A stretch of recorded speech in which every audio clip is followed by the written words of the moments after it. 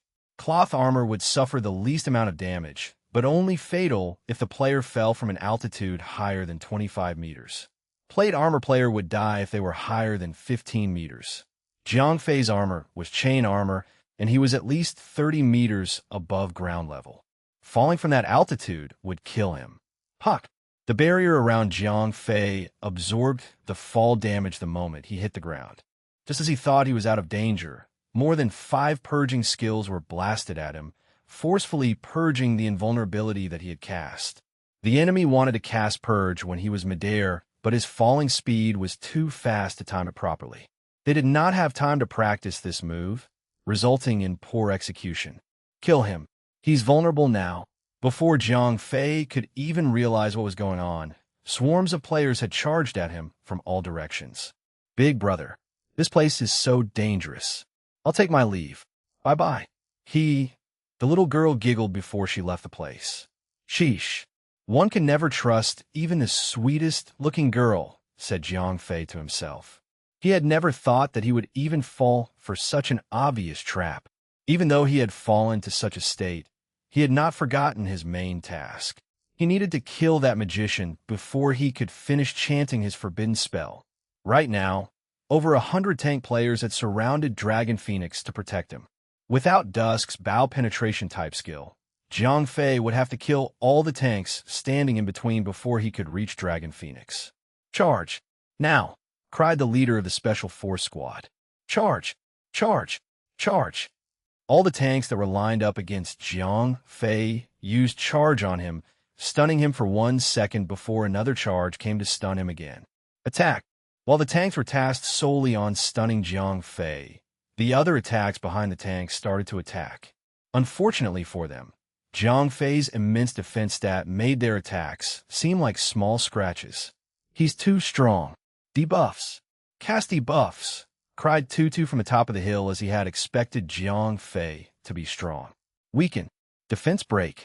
Ignore defense. Damage amplification. An array of debuffs was cast on Jiang Fei. It took more than several tries to actually inflict Jiang Fei with the debuff due to the high-level gaps between him and the enemy. However, there were more than 100 magicians then. Eventually, one would be able to successfully inflict a debuff on him. It took some time, but Jiang Fei was inflicted with various kind of debuffs. -15, -17, -12. Even with debuffs on Jiang Fei, the Special Force Squad had only able to deal less than 20 damage per hit. Even so, one could not underestimate the efforts of over 100 players then. Combining melee and ranged attackers, there were more than several thousands of players attacking at the same time. Jiang Fei was taking more than 60,000 damage per second. However, with the Cauldron of Spirit in hand, Jiang Fei's health regeneration speed had instantly restored Jiang Fei's health. Cauldron of Spirit, huh? No worries. I have expected this, said Tutu with a sinister smile. He had known this information from Broken Dream. This is getting out of hand, said Jiang Fei to himself. Even though his life was not at stake, being stunned constantly had rendered Jiang Fei motionless for some time now. To make things worse, each time the enemy used charge, he would be knocked away, increasing the distance between Jiang Fei and Dragon Phoenix. Being strong is useless if you're not using your head, said Tutu as he laughed at Jiang Fei. Mr. Tutu is so smart. Not even the almighty Verger Glider could fend off your strategy. I've never thought that Mr. Tutu would be this great. Enough talking. It is time to end this little party, said Tutu as he called someone to his side. He then whispered something to him and sent him away. The player took his time and moved around the crowd and came right behind Jiang Fei. Right then, Jiang Fei was too busy focusing on the rampant tanks, stunning him at every possible moment. He did not realize that there was someone sneaking up behind him. Even if he did, there was nothing he could do. Ho-ho! Verger Glider, the man who was deemed as the strongest player in Dawnbreak. Have you ever thought that you would fall like this? Said the player behind him, as he threw a bottle of potion at him. Crash! The battle smashed onto Jiang Fei's armor and smeared a thick purplish liquid all over his body. Ding! You have been inflicted by Gremlin's Potion effect. Gremlin's Potion, unable to recovery health. Chapter 728, 728, Bonus. Translator, Endless Fantasy Translation Editor. Endless Fantasy Translation. What the hell? Cried Jiang Fei as he realized that he had just been debuffed. Heal Block was a skill that would completely stop a player from regaining health points by any means. This debuff would render even the greatest healing mechanism useless. Even though the debuff duration was short, Jiang Fei could not survive being attacked by several thousand of them. I would die if things go on like this, said Jiang Fei to himself. Righteous Fury. This skill dealt over 370,000 damage to all enemies within 10 meters. All the tanks and warriors that were attacking him were instantly killed. At the same time, the skill granted Jiang Fei a short, 10 seconds debuff immunity effect, allowing him to move forward even though charge was used against him. It's time to stop being the hunted and become the hunter. Jiang Fei roared. Jiang Fei ran across the field at high speed whilst attacking. Arrows rained in a straight line as Jiang Fei ran. Naturally, the first person he killed was the bugger that had used the potion on him. Jiang Fei's speed was fast, so fast that the Special Force Squad could not even land an attack. Many of the ranged attackers could not even lock onto his character to cast their skills. Stop him, stun him, do whatever you can to slow him down, said Tutu in the Alliance chat channel. All the commanders and leaders that were around Jiang Fei quickly changed their attack strategy. Hunters use bind, magicians use frostbite. All the enemy players started to throw out skills that would render Jiang Fei immobile. However, Jiang Fei was still in his debuff immunity state. All their skills would be useless against him. Use AoE skills, said Tutu in the Alliance channel. But that would kill our own allies, said one of the soldiers. I won't repeat this again. Obey me, or I'll walk, said Tutu. Yes, sir. Tutu was growing impatient at the likes of those who would even question his authority. All the guild masters had already informed their members about always obeying Tutu's command. They had thought that the death of Omen Skies was the result of not obeying his command. They did not know that it was Jiang Fei's doing because of Billy Boy realizing that it was a bait. In the next second, everyone changed their attack pattern once more. This time, massive explosions were cast. Once the order to use AoE skill was decreed, everyone did not hesitate to use their AoE skills, even though it meant killing their own teammates. Due to the effects of infatuations, Jiang Fei had gained high movement speed that allowed him to basically dodge every range attacker's attacks and skills. However, large AoE skills were still able to inflict damage to him. The most common large AoE skills would have friendly fire effects, meaning that the skill would deal damage to both enemies and allies alike. Even though this would result in the death of many of their own allies, Jiang Fei was taking damage. Even though it was wasteful, it was effective. Jiang Fei was taking more hits than he had expected to, and with the heal block still active, he was dying fast. Each skill that was cast could only deal so much damage to him, but when 1,000 magicians cast AoE skills simultaneously, it would be painful. At this point, Jiang Fei was left with less than 50% health points. What else can I do? Wondered Jiang Fei to himself. The debuff immunity skill was about to expire, and if it did, he would be vulnerable to stuns and knockback effect. With quick thinking, Jiang Fei activated the skill that came with the Holy Tier Ring, the Mermaid's Revenge, the Angel of Revenge. TSK. I should have killed more Naga Overlord tier bosses, said Jiang Fei to himself. Ever since he had obtained the ring, he had rarely used the Angel of Revenge skill. The skill was not as convenient as the Lifesteal Demon form, nor as powerful as the Battle Force. However, the one thing that this transformation skill had that the others did not was the debuff immunity status effect. Even after transforming, Jiang Fei had forgotten that the threat of damage was still there. Without any methods left in hand, Jiang Fei decided to try and go for the kill. There were still many more tanks and warriors protecting Dragon Phoenix. If he wanted to kill Dragon Phoenix, he would have to first deal with the annoying tanks and warriors. Just as he had arrived close to Dragon Phoenix, the AoE skills that were constantly aimed at him landed at the same spot. The special squad that was tasked to attack Jiang Fei were elite players from many guilds of the Light faction. Their attack power was not something ordinary. Their attacks were powerful enough to allow them to actually deal some, if not much, damage to Jiang Fei, even though level suppression was in effect. Hence, their attacks landed on their own allies. The damage dealt to them was lethal. In less than 3 seconds, hundreds of tanks and warriors that were supposed to be guarding Dragon Phoenix had died due to friendly fire. Thanks for the assistance, cried Jiang Fei as he charged in for the kill. Phew! It only took Jiang Fei a single shot to kill the poor Dragon Phoenix, as he was without the protection of Mana Barrier. Once Dragon Phoenix was killed, the magic in the air calmed down, and the forbidden spell was stopped. The reason Dragon Phoenix did not have Mana Barrier active was due to the lack of mana points. Little Rain had the support of potions which Jiang Fei had made for him that would greatly increase the maximum mana points. That allowed him to have enough mana to cast 2 forbidden spells. Dragon Phoenix had just enough mana points to cast 1 forbidden spell. Now that the threat of forbidden spell was removed, Jiang Fei would have to deal with the threat of death by normal attacks.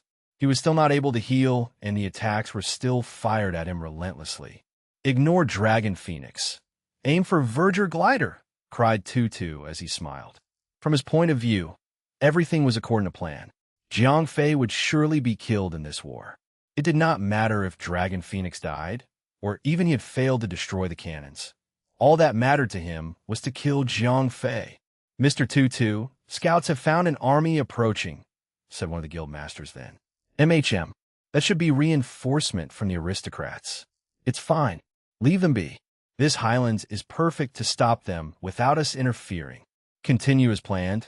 They cannot do anything to us, said Tutu. Did you anticipate this? Such brilliance, as expected of a great strategist. Every guild masters were happy then. Their money was well spent hiring this superior strategist. MHM, it's time to cast the net, said Tutu before he turned around to nod at a player. The player then took out a flare gun and fired into the air. What is that?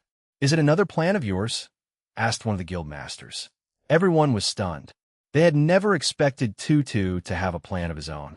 But of course, anyone who had hired me would know that in the first collab, I would throw in a free bonus, said Tutu. Concurrently, the reinforcement from the aristocrats had joined forces with the reinforcement of Imperial Dragon. The Shadow faction now had over 350,000 players as reinforcement. Kill. It's time to get rich, folks. Out of nowhere, a large army of 200,000 players came from behind the newly arrived reinforcements and surrounded them at the Highlands entrance. Chapter 729. Help comes. Translator. Endless Fantasy Translation Editor.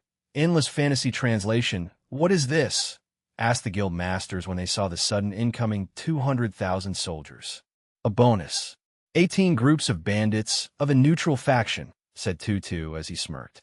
If the territory between the Shadow and the Light faction could be fought for by guilds, the neutral faction would be the land of the thieves. There was no rule in the City of Sinners.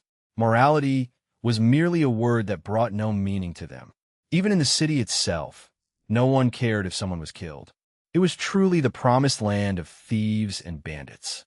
Even though they had their own piece of territory to play with, thieves and bandits play by their own rules. Large guilds formed within the City of Sinners would occasionally sneak into the Light faction and rob the profession players of their harvest. The victims would usually be members of smaller to mid-sized guilds. The number of players that they had was already below average. It was only natural that there would be very few to no guards at all to supervise the players that went out of the city to harvest or mine materials. When the bandits came, which they did, everyone that was out of the city area would be hunted and killed. Not only they would lose their lives, but they would also lose their equipment. When the unexpected reinforcement arrived to help the Light faction, the guild master immediately frowned with hatred. Even so, there was nothing that they could do. It was a gift from Tutu, and they would have no choice but to accept it. Unlike other normal players in the faction region, bandits and thieves did not have a specific territory to work with. The only way they could earn a living for their guild was to rob and steal from other players. All that was stolen would be put up in the auction house in the City of Sinners to be sold. The bandits themselves knew that the players of Light and the Shadow faction hated them, but they were not at all affected by it. Everyone was strong. Even though each team had only over a few thousand of them, each team were so strong that they were masters in PvP fights. It was only natural since they had to fight other players for a living, since robbing players was their way of living. Unbeknownst to many, players in the neutral faction had been eyeing the Imperial Dragon for a long time. There was no one in the game that was oblivious to the fact that Imperial Dragon was powerful and rich.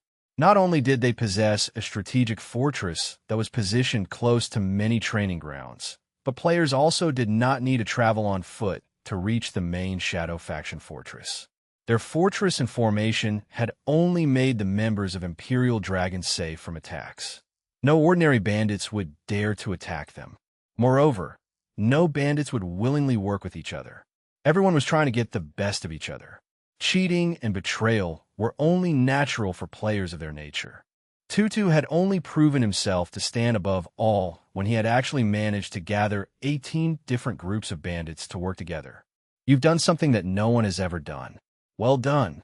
I'd like to see Billy Boy recruit the bandits of the City of Sinners. Billy Boy is nothing. Look at Vergerglider now. He is nothing but a little cat being trapped in a cage. From the looks of it, Not only will Verger Glider die, all of Imperial Dragon and the aristocrats will be wiped out. This is an absolute victory, thanks to Mr. Tutu. Yes, it is all thanks to Mr. Tutu.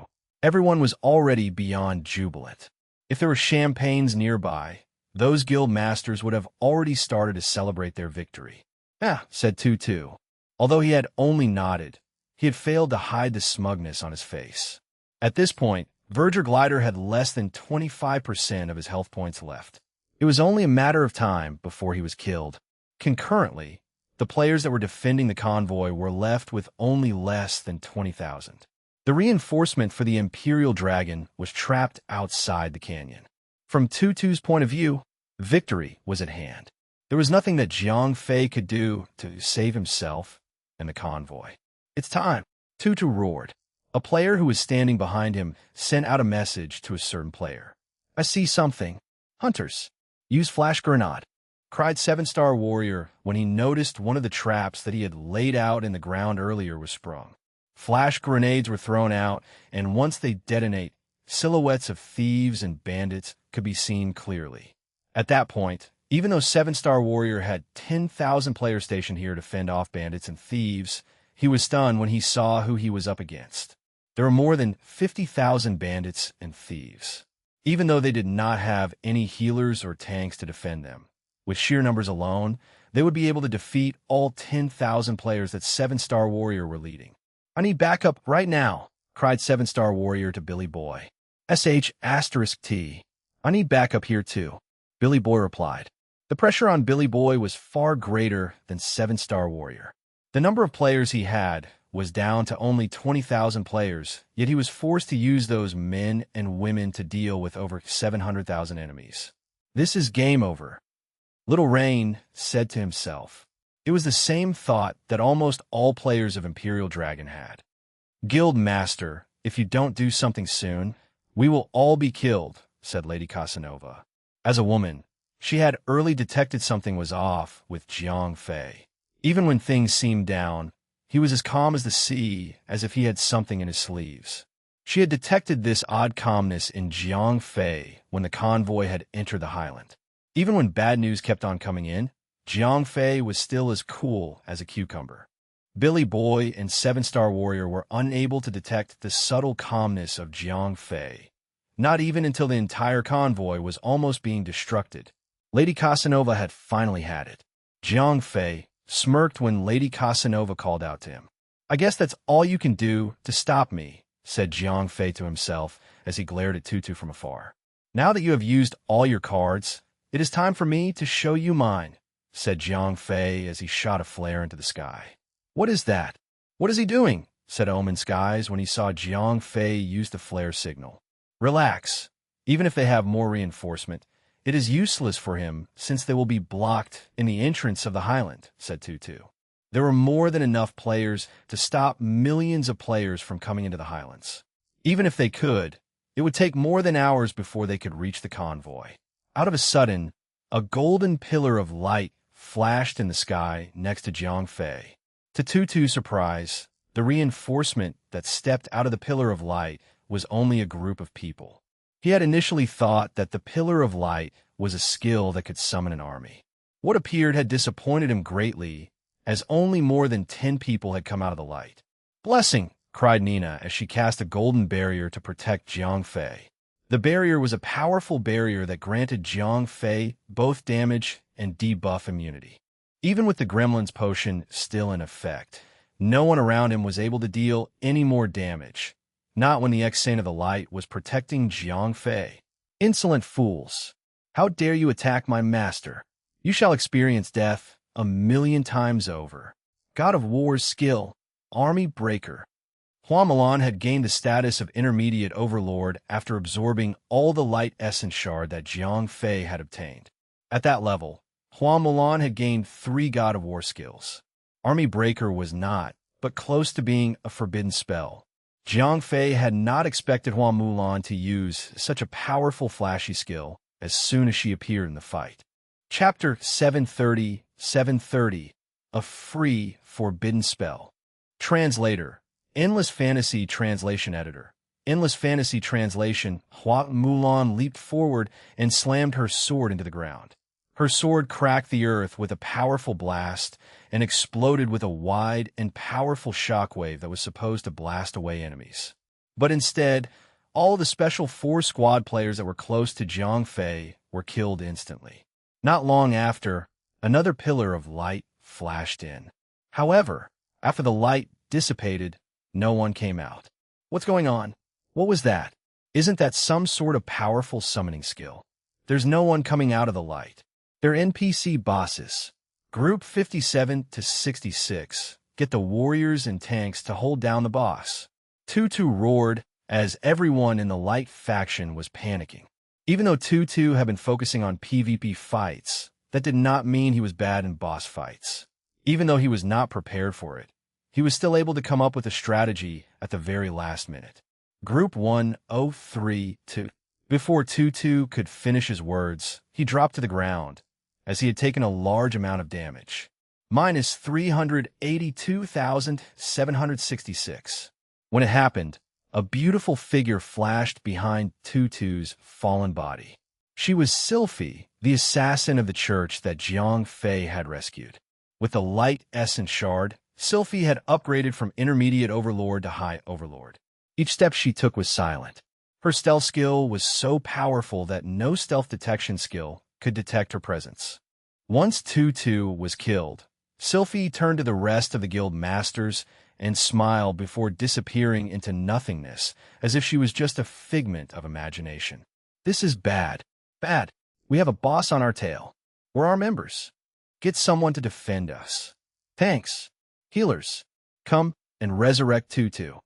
Make haste. Every time Sylphie made an appearance, someone would die. It took her less than a split second to kill a single player, and all in all, she had taken less than 30 seconds to kill every single guild masters that were with Tutu. Sylphie had become so strong that she had killed those level 70 fully geared players like they were nothing but trash monsters. Those that had witnessed the culling of their leader ran instantly without even trying to help them. Now that Tutu and other guild masters were killed, the command system of the Light Faction army had fallen. Sylphie acted on Jiang Fei's command and prevented anyone from approaching Tutu and the other killed guild masters. That was why the priests were unable to successfully revive Tutu and the others. Soon, pillars of blue light flashed, and the head priestess Chris appeared, followed by the other Naga priestess. "Master, what can we do you for?" asked Chris as she looked at Jiang Fei with longing eyes. "Please help me save my friends over there," said Jiang Fei. He pointed in Billy Boy's direction. "Please allow me," said Mirage as she ran toward Billy Boy. As she ran, she was chanting a spell, and the moment she was close to Billy Boy, the spell chanting was finished. Grand Tsunami. Just as Billy Boy was going to be killed himself, Mirage came in to save the day with a powerful forbidden spell. Including the head priestess, there were more than 40 Naga priestesses that worshipped Jiang Fei. All of them were at least lower overlord tier. Having a forbidden spell was only normal for them. Having survived Hua Mulan's powerful skill, the Light Faction had thought that the worst was over. Little did they know that there was more where that came from. "What the hell is this? How do we fight these?" exclaimed Omen Skies as he was able to escape the death sentence from Sylphie. Just as he was about to craft a strategy to fight against her, more than 10 more NPCs appeared to help Jiang Fei and was even able to cast forbidden spells. I'm going to F***King make a complaint to the developers. What the F***CK is this? This is blatant hacking. It's already overpowering when he is able to summon one boss. Now, that's more than 50 of them. What the hell is this? Cried Omen Skies as he gave up, even trying to take control of the army. We will help our sisters. Leave this to us. Master, we will do our best. With a leader to lead the priestess, the other priestess followed Mirage into fighting. Everyone wanted Jiang Fei's attention, hence they proactively tried to help him without waiting for instructions.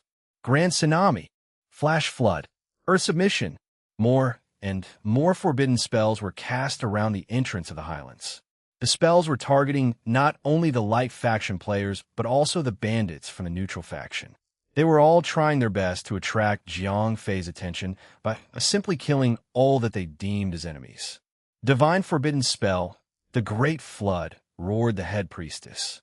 When everyone was trying their best to earn Jiang Fei's affection, the head priestess felt left behind and attempted to do it her own way. Crack! Crack! As soon as Chris was finished with the Divine Forbidden Spell, the earth beneath the area, of which hundreds of thousands of bandits and the light faction army stood on, cracked. With a violent shake, the earth cracked wider and further before crashing deep into the earth. An earthquake! What the hell is this? I think there's water coming up. There's water. Water is coming up. A few seconds later, the enemies were crying and shouting in fear. Not more than 5 seconds later, the screaming stopped, and the result of the Divine Forbidden Spell was so devastating that even Jiang Fei was left agape. All the other Naga priestess had released Water-type Forbidden Spell, but most of them were just spells. After the spells were over, the water would disappear, leaving no trace but death. Chris's Divine Forbidden Spell was different. Her spell left behind a permanent effect that would even change the terrain. At the center of all the mess, a large lake was formed. My God, is this the power of the strongest Overlord tier? Wondered Jiang Fei to himself. In no more than 2 minutes after the arrival of Jiang Fei's personal army, more than 1 million soldiers and 200,000 bandits were killed by Jiang Fei's forces. While everyone else was relieved and happy, the Naga priestesses were not too pleased since they were not able to kill as many as the head priestess could. Damn, I thought that those NPCs were just NPCs. How did the guild master recruit them? I'd like to know that too. Here I thought that those Naga NPCs were only for quests. When or where did the guild master keep those chicks? Who cares about that? The guild master is just that strong. Man, I wish I could gather that many chicks for myself. Once the threat was eliminated, players of the Imperial Dragon started to chat to relieve the stress of war. Most of the female NPCs that was with Jiang Fei were not strangers to the players of Imperial Dragon. Hua Mulan and the rest of the troops were always roaming about in the Demon Dragon Fortress. Most importantly, no one actually knew that those NPCs could pack a punch. Everyone had always thought that Jiang Fei had placed the NPCs in the fortress to fill up the empty space. Guild Master, what else are you hiding from us? Asked Billy Boy when he and Jiang Fei was alone. Ha ha! That's for me to know, and for you to wait, said Jiang Fei as he laughed. Chapter 731, 731, The Faction's War Flag. Translator, Endless Fantasy Translation Editor. Endless Fantasy Translation. When the priest had all the fallen players revived, Billy Boy consolidated everyone. With 55,000 players in hand, Billy Boy joined Happy Drunk and his soldiers in picking up dropped equipment that were scattered everywhere on the battlefield. Out of the mountains of trash equipment, there was still plenty of strong equipment that was ignored by Imperial Dragon, but was treasured by Happy Drunk and his men. Unfortunately, many of the stronger equipment dropped by the bandits of the neutral faction were lost for good. Chris' Divine Forbidden Spell was so strong that the changes to the terrain had submerged a good deal of the land into the earth. It was still possible to retrieve that equipment, but the only person that was capable of doing so was Jiang Fei. No one else had a special tool that allowed them to dive and breath underwater. After looting the treasures of war, the convoy proceeded with the journey with over 50 Overlord-tier babes to protect them. There was nothing to worry about. Unless the Divine Light God came down to Earth and stopped the convoy himself, it was practically smooth sailing from there onward. Although it was a long and boring journey, the convoy was finally delivered to the front lines. Wonderful! With these cannons, we will be able to decimate the enemies with ease, said Frizz, who was in charge of receiving the goods. It is only our responsibility to respond to needs, said Jiang Fei. For the king. Frizz saluted as he tapped his left chest with his fist. For the king. Jiang Fei repeated the same salute to Frizz. Even though Frizz was basically a general in the front lines, fighting for the Shadow faction, their true fealty lay with the Nephilim king. Ding! Quest completed. Once the quest was completed, it was time to reap the rewards. A total of 50,000 players, including Jiang Fei, had instantly gained 2 levels. Ding!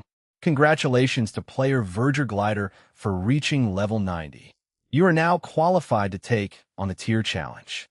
You may seek out the leader of your race to accept the tier challenge quest. Jiang Fei was thrown. He had heard of title challenge quest, but never tier challenge quest. After pondering on it for a while, he finally realized what tier meant to a player. Before level 90, all players were considered the same.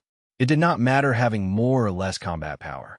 Once a player reached level 90, they would be given an option to accept a tier challenge quest. Like an NPC, they would be able to upgrade their tier from normal to elite and then to advanced elite, leader, lord, and the 4 stages of overlord: lower, intermediate, high, and pinnacle overlord. Once players themselves had reached the final stage of an overlord, they would need to gain levels up to level 99 before accepting another quest that would allow them to partake in a celestial challenge quest. Now that he had understood the quest description, he understood the troubles that came with it. Who the F*** CK is my race leader? Jiang Fei asked himself as he crossed his arms. Long ago, when Jiang Fei was still a normal Nephilim, he would just need to talk to the Nephilim King to accept the tier challenge quest. Now, he had become something else after defeating the evil god Solon. He was now a Covet Nephilim, a different race to the normal Nephilim. Jiang Fei had frankly thought that he was the only Covet Nephilim in the entire game. That would only mean that there was no leader that he could talk to. Annoyed and stumped, Jiang Fei decided to put the tier challenge quest aside and check on the other rewards from escorting the convoy. Emblem of the Shadow's Glory, Accessory, Legendary, Strength, plus 120 Vitality, plus 120 Agility, plus 120 Intelligence, plus 120 Spirit, plus 120 Equip. Grants Shadow Magic Attribute to all of your physical attacks. Equip grants Shadow Physical Attribute to all of your magic attacks. Equip grants an additional barrier effect to your healing skills on a target.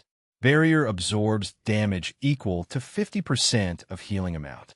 Equip gains 100 points of light attribute magic resistance. Equip grants the skill Shadow Blessing. Purge all debuff on you and gain debuff immunity for the next 5 seconds. 5 minutes cooldown time. Note: Shadow Blessing can be used at any moment. All 50,000 players, including Jiang Fei, had received this accessory. As the stats on the accessory were universal, all class and players were able to fully enjoy the benefits of the accessory. Without thinking twice, Jiang Fei decided to swap out the charm of evasion he had with the emblem of Shadow's Glory. Even though having 100% evasion rate for 5 seconds was great and all, but it was only a level 40 equipment that was obsolete. In this case, the importance of having debuff immunity was far more important to Jiang Fei. He had learned the existence of Gremlin Potion and realized that it would be useless if he had a powerful recovery effect that could be nullified by a simple heal block. As the leader of the entire expedition, Jiang Fei had received one additional reward. Faction War Flag, Military Flag, Legendary. Use. Deploys a faction military flag with 1 million health points. Increases 50% attack power, defense, and health points to all allies of the Shadow faction within 3,000 meters. Effects last for 15 minutes or until the flag is destroyed. Usage count, 5/5 note, can only be used in faction region. Ineffective in the Underground Realm and Skypiea. Guild Master, what is that? Asked Billy Boy as he noticed Jiang Fei was holding a flag in his hands. It's something called a military flag, said Jiang Fei as he posted the properties of the flag into the guild chat. Oh, this is good, said Billy Boy as his eyes glittered with greed. Compared to the emblem, the flag was considered a better reward. 3,000 meters buff range was more than enough to cover the entire battlefield. Is that so? Here, take it, said Jiang Fei as he simply dropped the flag in Billy Boy's hands. Jiang Fei had no use for the flag since he rarely participated in PvP warfare. The flag would be better off with Billy Boy since Jiang Fei had his personal soldiers with him. Thank you very much. I promise that I'll make good use of it, said Billy Boy gratefully. In comparison, the flag was a chef's knife and Billy Boy was the cook while Jiang Fei was just a mechanic. A tool in different hands would make a difference. Once the quest was over, the Imperial Dragon members returned to their fortress to celebrate. Even though only 50,000 players had received the rewards, the other 50,000 players that had missed out on the system reward were compensated luxuriously by the guild's manager, Rosette Rose. Jiang Fei went on his own way instead of joining the guild members. He had spent far too much time on the PvP championship, as well as the convoy. Those times that he had missed spending with the girls of his harem had to be paid back, especially when the girls had come to him on their own accord. It was a coincidence since he needed to cultivate their feelings as Jiang Fei needed to bring them into the real world. After making many war weaponry for Han Tianyu, Jiang Fei would still have plenty of energy crystals for himself. All the extra energy crystals were not sufficient enough to revive Isabella. Instead of trying to get more energy at the moment, Jiang Fei needed help to fight against the incoming threat that was the mutants. He needed the girls. He needed their artificial souls to make level 4 bio-humans. Chapter 732. Hasty Move. Translator. Endless Fantasy Translation Editor. Endless Fantasy Translation, 6 a.m. in the morning. Jiang Fei woke up from his sleep and found Ariel lying comfortably on his chest. Little minx. Jiang Fei scoffed. Before Jiang Fei slept, he was sure that Ariel was sleeping in a different room. For what it looked like, Ariel had crept into his bed in the middle of the night. It was her habit ever since she was resurrected into the real world. She would take efforts to be together with Jiang Fei whenever it was possible. MHM. Ariel moaned softly when Jiang Fei moved a little. When Jiang Fei's hand reached out to run through her smooth hair, Ariel was fully awake and reached in for a hug. "Good morning, darling," said Ariel as she smiled as bright as the sun. "Sigh, what am I going to do with you?" said Jiang Fei as he softly pinched her soft cheeks. Ariel returned to her own room and had a bath. Jiang Fei finished his bath much earlier since, well, he was too lazy to take care of his basic hygiene. After a quick splash of water, Jiang Fei wanted to call the hotel service for breakfast when there was a knock on his door. "Fei, are you up?" asked Han Tianyu from outside the door. "Yeah," said Jiang Fei as he opened the door for Han Tianyu. When the door was opened, Han Tianyu came in with a service crew and a tray full of food. "Leave this here. I'll call you once I'm done with these," said Han Tianyu as he pulled out a few bills and gave them to the service boy as tips. "Brother, you not here just to deliver me my breakfast, are you?" said Jiang Fei as he turned back into the room and went into the bathroom to change his clothes. "MHM, I have important matters to discuss with you," said Han Tianyu as he helped himself with the food on the tray. "Let's hear it," said Jiang Fei after he was done, changing into a new fresh set of clothes. Ariel came into his room right after Jiang Fei and the two had their breakfast. "The mutants are going to make their move," said Han Tianyu as he took a large bite of toast.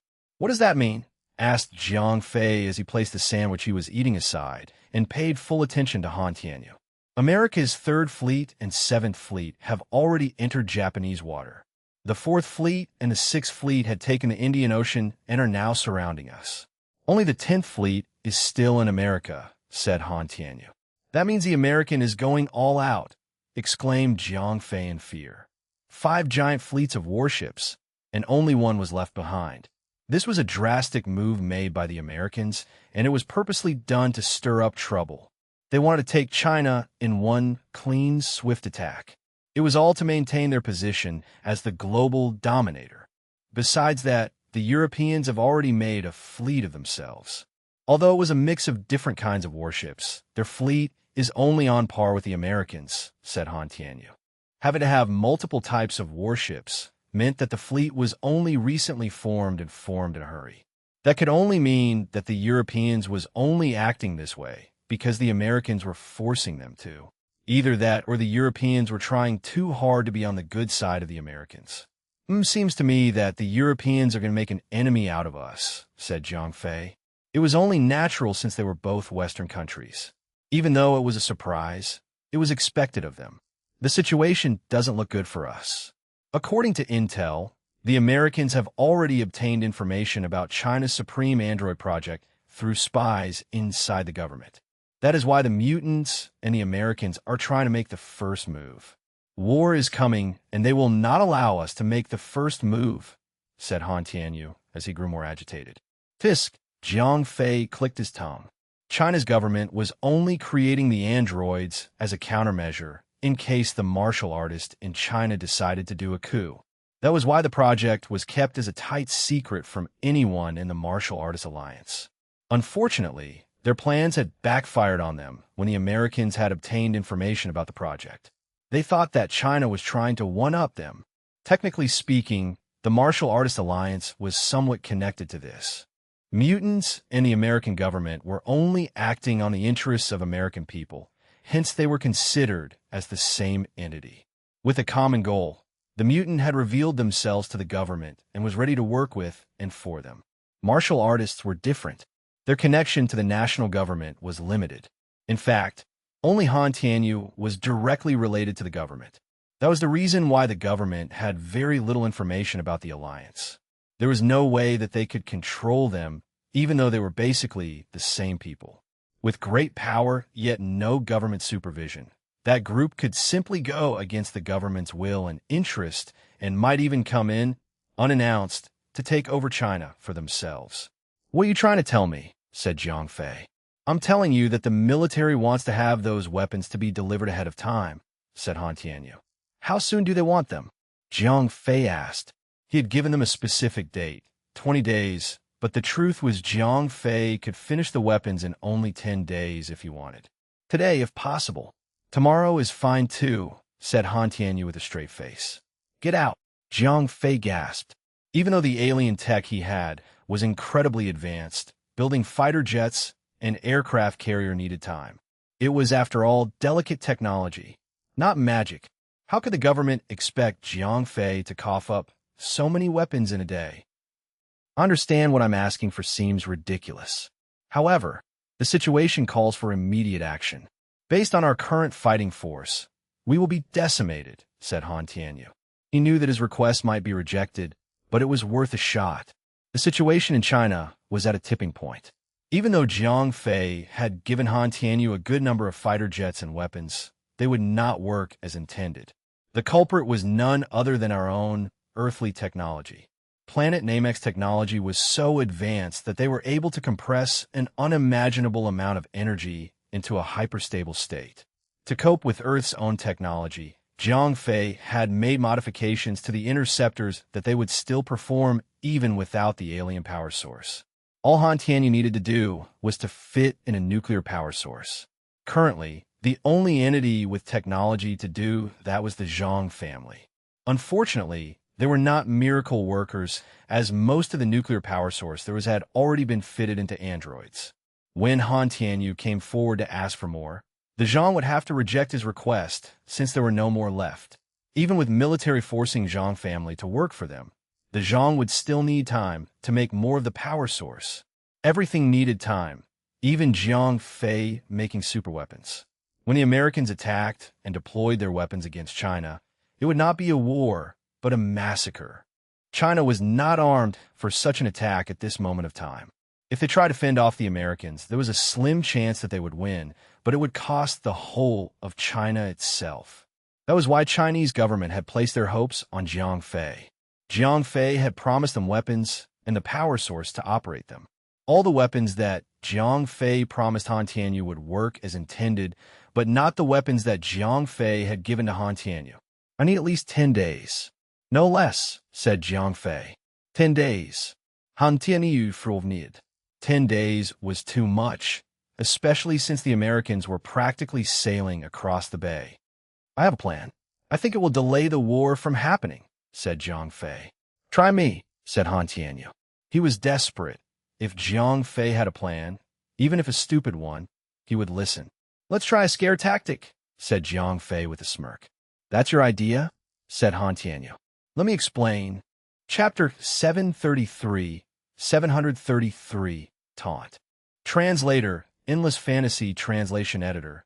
Endless Fantasy Translation, simple, I think. Right now, Do you have about 2 or 3 nuclear power sources in hand? Said Jiang Fei. Yeah, we do. But powering up 3 fighters is not something that simple, said Han Tianyu. Stay with me. I'm not asking you to actually have enough power to engage in a real fight. I only wanted you to make a presentation, not a demonstration. What the hell is that supposed to mean? Han Tianyu fruvnid. Presentation, not actual fights. I want you to present the power that we currently have. Make it big. Make it bold, said Jiang Fei with a smirk. I don't get it. Make a public statement to the Americans. Say that China has developed a new breed of fighter jets that are 100 times faster than those that the Americans have made. Tell them to step down the stage. If they don't, propose a one-on-one fight, said Jiang Fei. I get it. I understand, cried Han Tianyu after he had given it some thought. Han Tianyu was not a stupid old man. He was a cunning businessman, and he understood what Jiang Fei was planning to do. The current main problem with China's military force was the lack of power source and the technology to develop a better power source. Even so, merely getting a few fighter jets to fly around was achievable. Jiang Fei's plan was to have a one-on-one fight with the Americans. Once they saw how powerful China had become in developing better jets than they could, the Americans would surely halt their attempt to attack and focus on gathering intel on the newly developed jets. With careful bait placement, the Americans would obtain falsified information. They would know that China had very little fighters in hand, as well as the problem of the power source. They would then be ready to strike China. By then, Jiang Fei might have already produced the weapons that China had requested of him to strike them back. It's risky, but I like it, said Han Tianyu as he gave Jiang Fei a thumbs up. But of course, said Jiang Fei as he snickered. Jiang Fei might not be good in planning a war, but boasting and scaring others was his forte. It's on. I will make it happen, said Han Tianyu. He picked up a piece of sandwich on the table and quickly left the room without even saying goodbye. The plan was huge and required the approval of the higher-ups in the government. Fortunately, given that the situation was at a tipping point, the plan was approved without discussion. The plan got to work as quickly as Han Tianyu got back to the military base. The first step of the plan was to find an elite pilot that could fly the alien machine. The best pilot amongst the top pilots in China was selected. The selection process would take some time, but even if they could find a pilot at that very second, there was still the problem of a lack of power source. Since the plan was at the highest on the priority list, another branch of the military force had halted the production of androids to spare a few nuclear power batteries to make a total of 5 nuclear power battery packs. 3 of these battery packs would be used for actual weapons presentation, while 2 of them would be used for training. When everything was ready for the pilot to fly it, Han Tianyu and the rest of the officers had found out that the alien machines were not as powerful as Jiang Fei had described. The speed of the fighter jets was only, at most, 2 times faster than the current fastest fighter jets. The second problem was the fighter's weapon. Although it did have a powerful particle beam cannon that could instantly destroy any target locked, the fighter jet had only very limited rounds. 2 shots of them would immediately deplete half of the battery. This is incredibly inefficient, said the head engineer that was in charge of performing checks and maintenance on the fighter. What are you saying? Asked Han Tianyu. Are they really not as good as how they look like? It's not that. The fighter is power. There's no doubt about that. The problem lies on our side. We do not have any kind of power source that could truly bring out the prowess of these alien machines. From the looks of it, we are only able to bring out less than 10% of the machine's true potential, said the head engineer. The best analogy was having a powerful race car with 2,000 horsepower but ran on lower quality lead-laced petroleum instead of the raw 100 premium petroleum that it deserved. To put things in perspective, the driver of the race car was a beginner driver instead of a seasoned racer. That was how far China was lagging behind in terms of powering the alien machine. The alien machine was supposed to be powered using energy crystals. Only with sufficient power source could the fighter reach its top speed. Not only that, one energy crystal would provide the jet enough fuel to circle the entire Earth for 10 circles. With an energy crystal, the firepower of the jet would be devastating. Interceptors were ships that were once used to escort ships, intercept high-speed missiles, and attack spaceships in outer space. One could only imagine just how powerful was the alien tech. With no choice in hand, the head engineer was forced to reserve retrofit in a nuclear battery pack into the fighter jet. In doing so, he had basically attached ankles' weight to the alien machine. Not only did the fighters have less than half of their top speed, but their fight duration was also reduced to less than 4,000 kilometers. In a battle, pilots of these fighters would have to make a turn in less than 1,500 kilometers for refueling. The worst one to be nerfed was the fighter's weaponry. In a real battle, the pilot had only one shot. If he had fired twice, he would not have enough power to make the return trip. 1,500-kilometer flight distance, twice the top speed of the current fastest fighter in the world? That's all I need, said Han Tianyu. Even though it was disappointing, but he had a plan ready for it.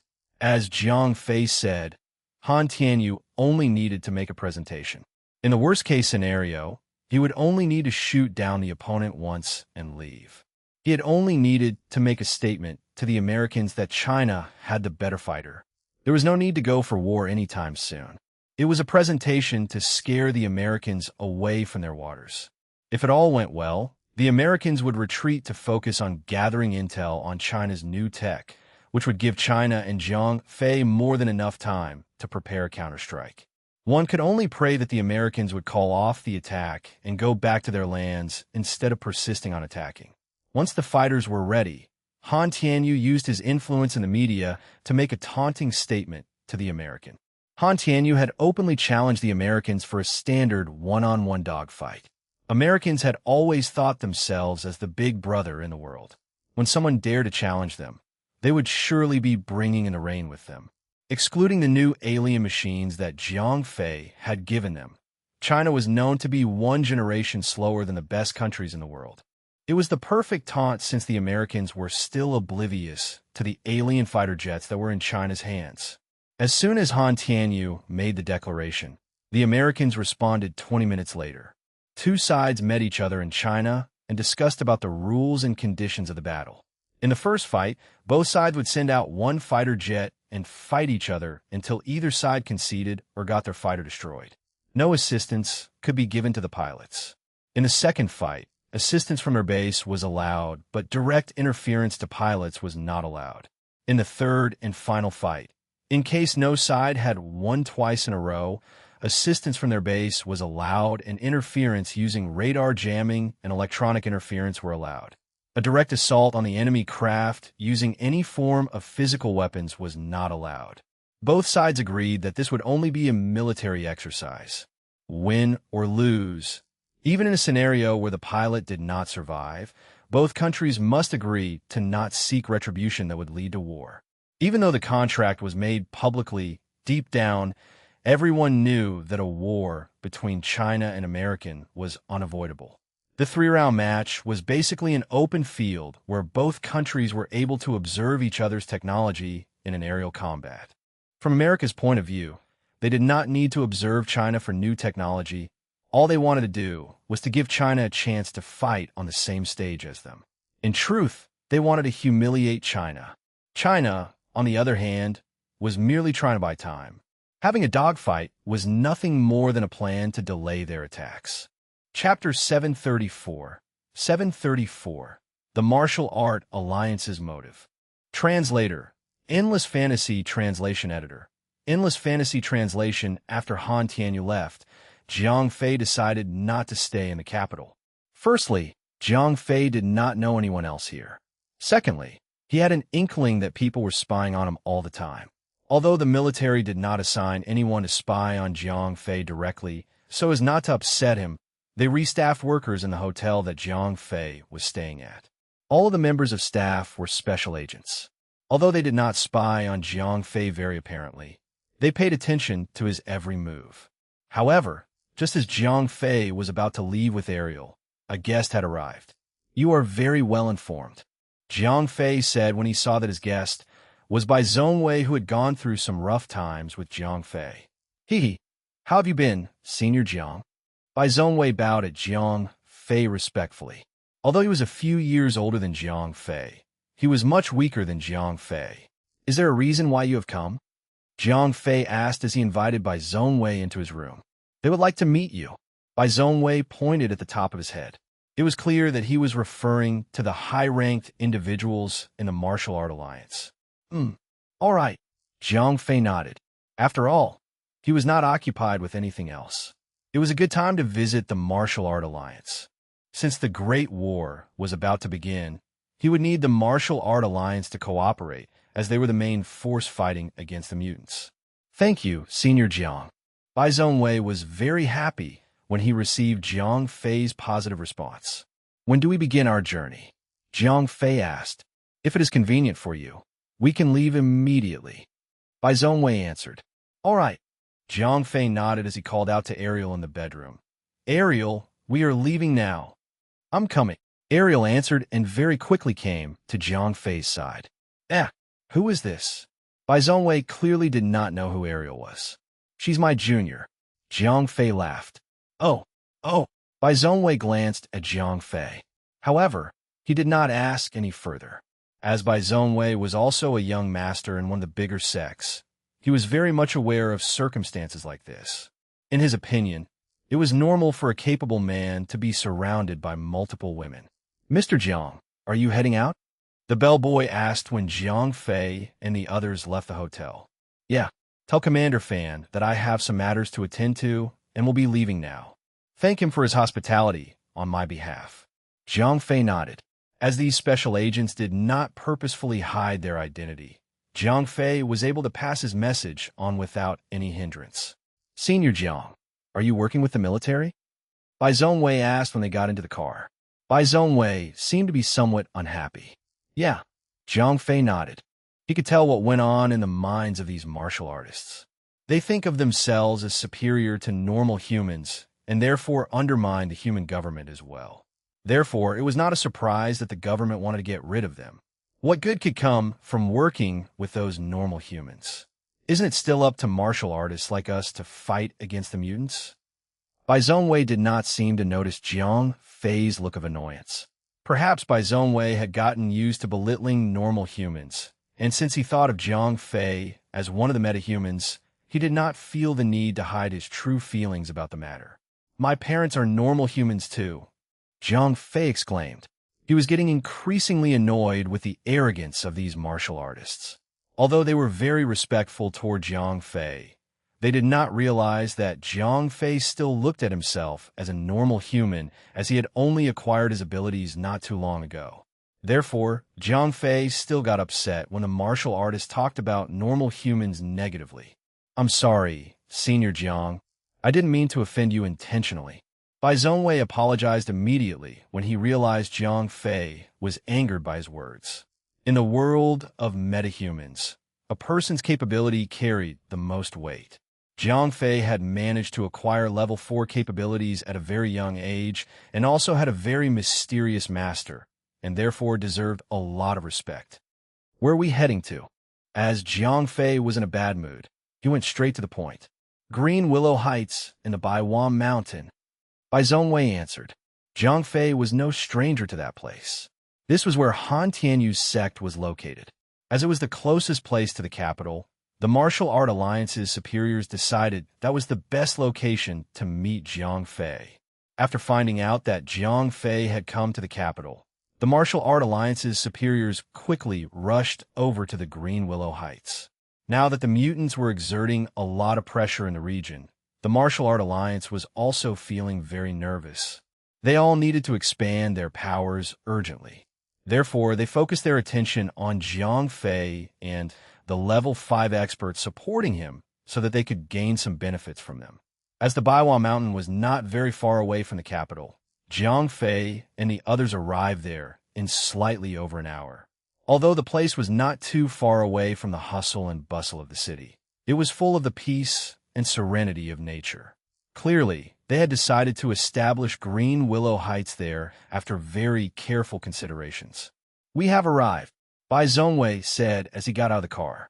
He then swiftly opened the door on the other side for Jiang Fei. "Let's go in." Jiang Fei tugged Ariel along as he walked toward the building.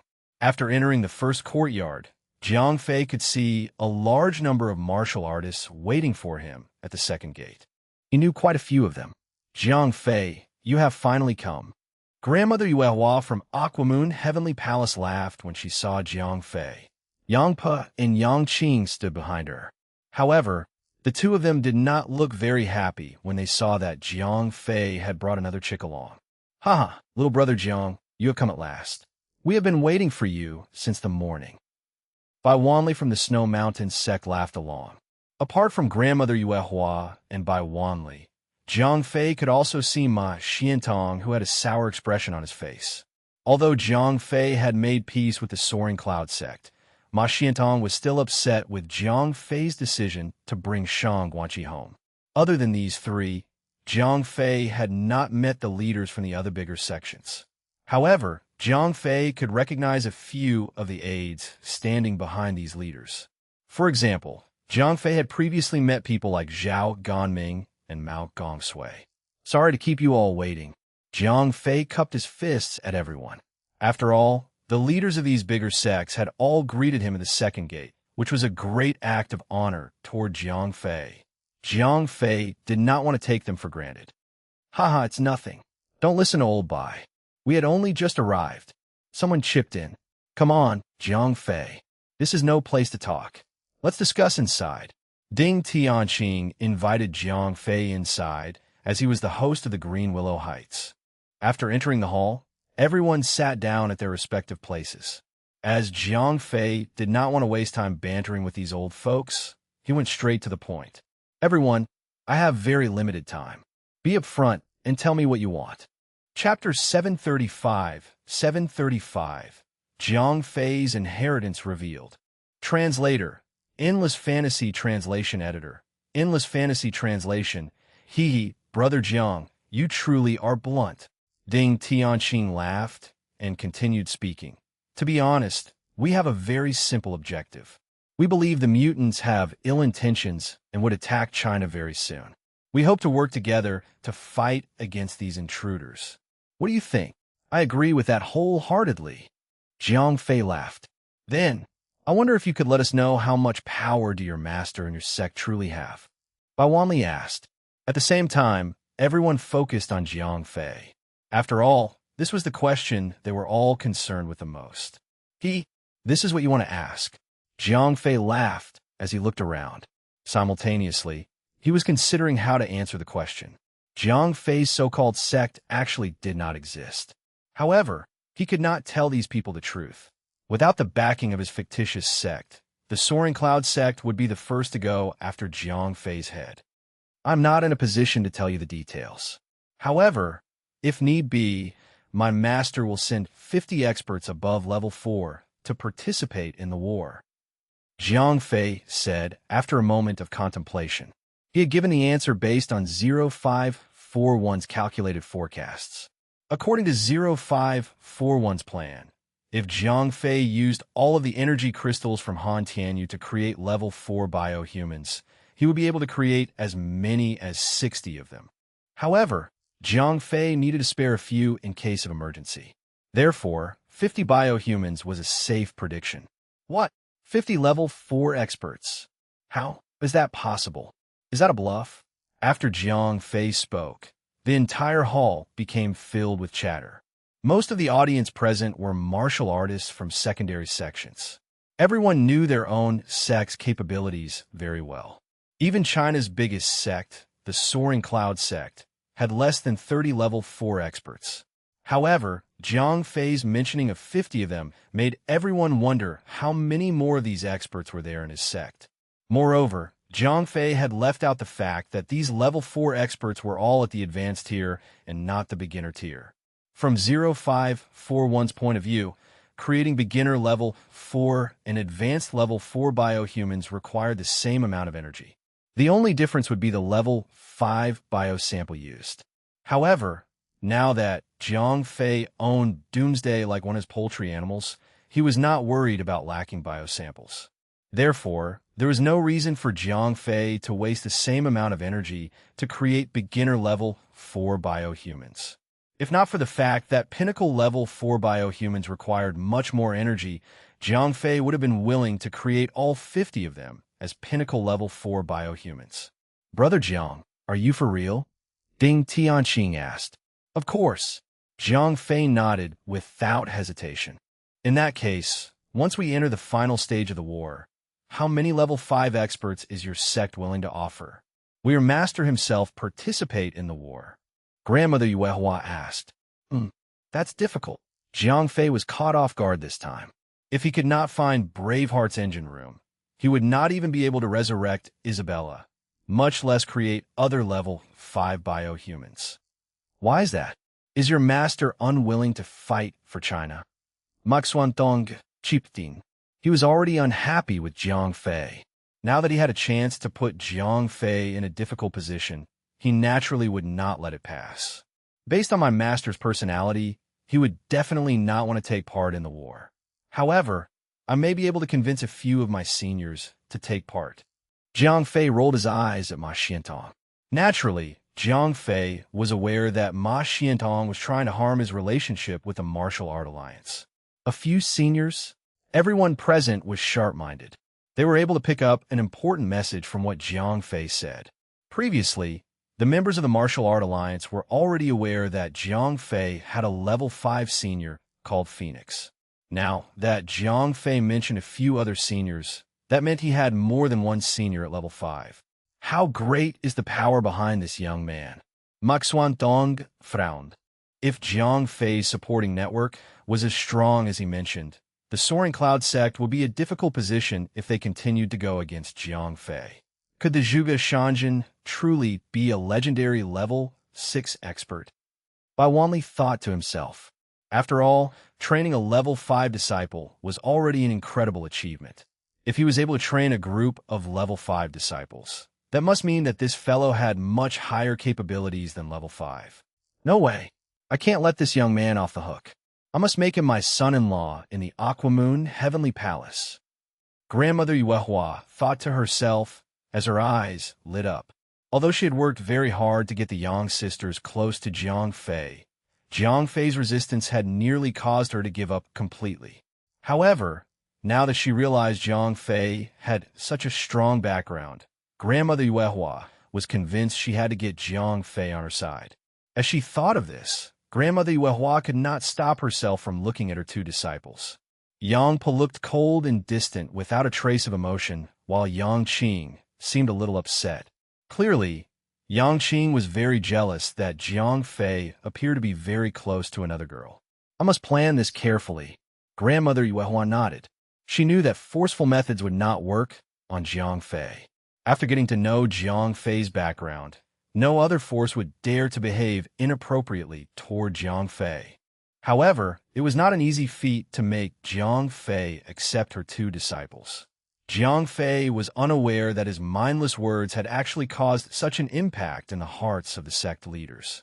Presently, he was thinking of how to convince the Martial Art Alliance to cooperate with the government. After all, they were fighting not only against the mutants, but the major rice-exporting country's fleet as well. Brother Jiang, I wonder, what do you think of the fight against the mutants? Bai Wanli asked. My thoughts are to work with the government to fight against external invaders. Jiang Fei answered immediately. He was glad that Bai Wanli had asked the question he was trying to address. What could those normal humans possibly do? They're a bunch of trash. Ma Xiantong said unhappily. Look at yourself, be *starred. I should just let the government's android army annihilate your entire sect. Jiang Fei rolled his eyes at Ma Xiantong. Of course, these were the words spoken only in Jiang Fei's heart. If he were to put it out there, these martial artists would undermine the government completely and put an end to their working relationship. By then, China would start fighting internally before the major rice-exporting country's fleet and the mutants even start attacking. All right then. In that case, can we please ask the Soaring Cloud sect to get rid of the major rice-exporting country's fleet in the outer sea of China? Jiang Fei glanced at Ma Xiantong as he spoke very calmly. Chapter 736, Establishing One's Status. Translator, Endless Fantasy Translation Editor, Endless Fantasy, translation U. Ma Xiantong was flabbergasted after hearing what Jiang Fei said. As the Soaring Cloud sect was China's biggest sect of the martial arts, they were naturally the most arrogant one. They undermined normal humans the most, which meant that the Soaring Cloud sect rarely interacted with normal humans' affairs. If they were to fight against the major rice-exporting country's fleet in the ocean, they would probably die from exhaustion before they even found the fleet. Yes, me? Isn't the Soaring Cloud sect almighty and powerful? What's the matter? Don't you think you can fight against a bunch of normal humans? Jiang Fei did not spare his words when speaking negatively to members of the Soaring Cloud sect who tried to kidnap his parents. All right. Everyone calm down. We are discussing about how to defeat the enemy. Let's not fight among ourselves. Ding Tianqing tried to mitigate the situation. I would not hold anything against a young child. Ma Xiantong immediately said, You be ****. Who are you calling a child? Jiang Fei slammed the table and stood up. Jiang Fei, do you think that I won't teach you a lesson? Ma Xuantong replied. He had no idea that Jiang Fei's capabilities had skyrocketed. He still thought of Jiang Fei as the beginner level 4 youth. Ma Xiantong had held back earlier because he did not want to upset Zhuge Shanjin. However, now that Jiang Fei was scolding him in public, he would take none of that without retaliating. As the biggest sect leader in China's martial arts sphere, Ma Xiantong had never been scolded in public before. Therefore, when Jiang Fei had scolded him today, he was instantly angered and wanted to teach Jiang Fei a lesson. Stop pretending to be much older and wiser. I want to kick your ass today. Jiang Fei did not show any sign of weakness at all. Jiang Fei had purposely infuriated Ma Xiantong because he wanted to establish his status. These martial artists had gotten too arrogant. If they did not feel challenged, they would not listen to Jiang Fei's plan to work with the government no matter what he proposed. Secondly, Jiang Fei secretly held something against Ma Xiantong. As Phoenix could not defeat Feng Tianqi when his parents were kidnapped, Jiang Fei had to let him off the hook. Now that he had pinnacle level 4 capabilities and was undefeatable by anyone below level 5, he wanted to teach Ma Xiantong a lesson as befitting of a hot-blooded 17-year-old. No, guys, please calm down. Bai Wanli tried to stop the whole thing from blowing up. Their enemies were advancing on China. If the Martial Art Alliance fought amongst themselves, they would be in great trouble. That's right. Jiang Fei, don't act rashly. Senior Ma, please calm down as well. We are all one big family. Is this really necessary? Grandmother Yuehua chipped in. He was truly worried for Jiang Fei, whom she treated as her own son-in-law. I will not hold a grudge against this young kid for the sake of you people. Ma Xiantong kept his cool so as not to upset Jiang Fei's support system. After all, Jiang Fei had only just mentioned 50 level 4 experts and at least 2 level 5 seniors. This was quite worrisome for Ma Xiantong. Old man, stop calling me a kid. Did your mother not teach you how to behave after she gave birth to you? Jiang Fei was determined to teach Ma Xiantong a lesson. Therefore, he spoke bluntly. You, as the master of a sect, Ma Xiantong had never been humiliated this way. Therefore, he could no longer contain his anger. Everyone, I'm not bullying a young one for no reason. This kid has reached my limits.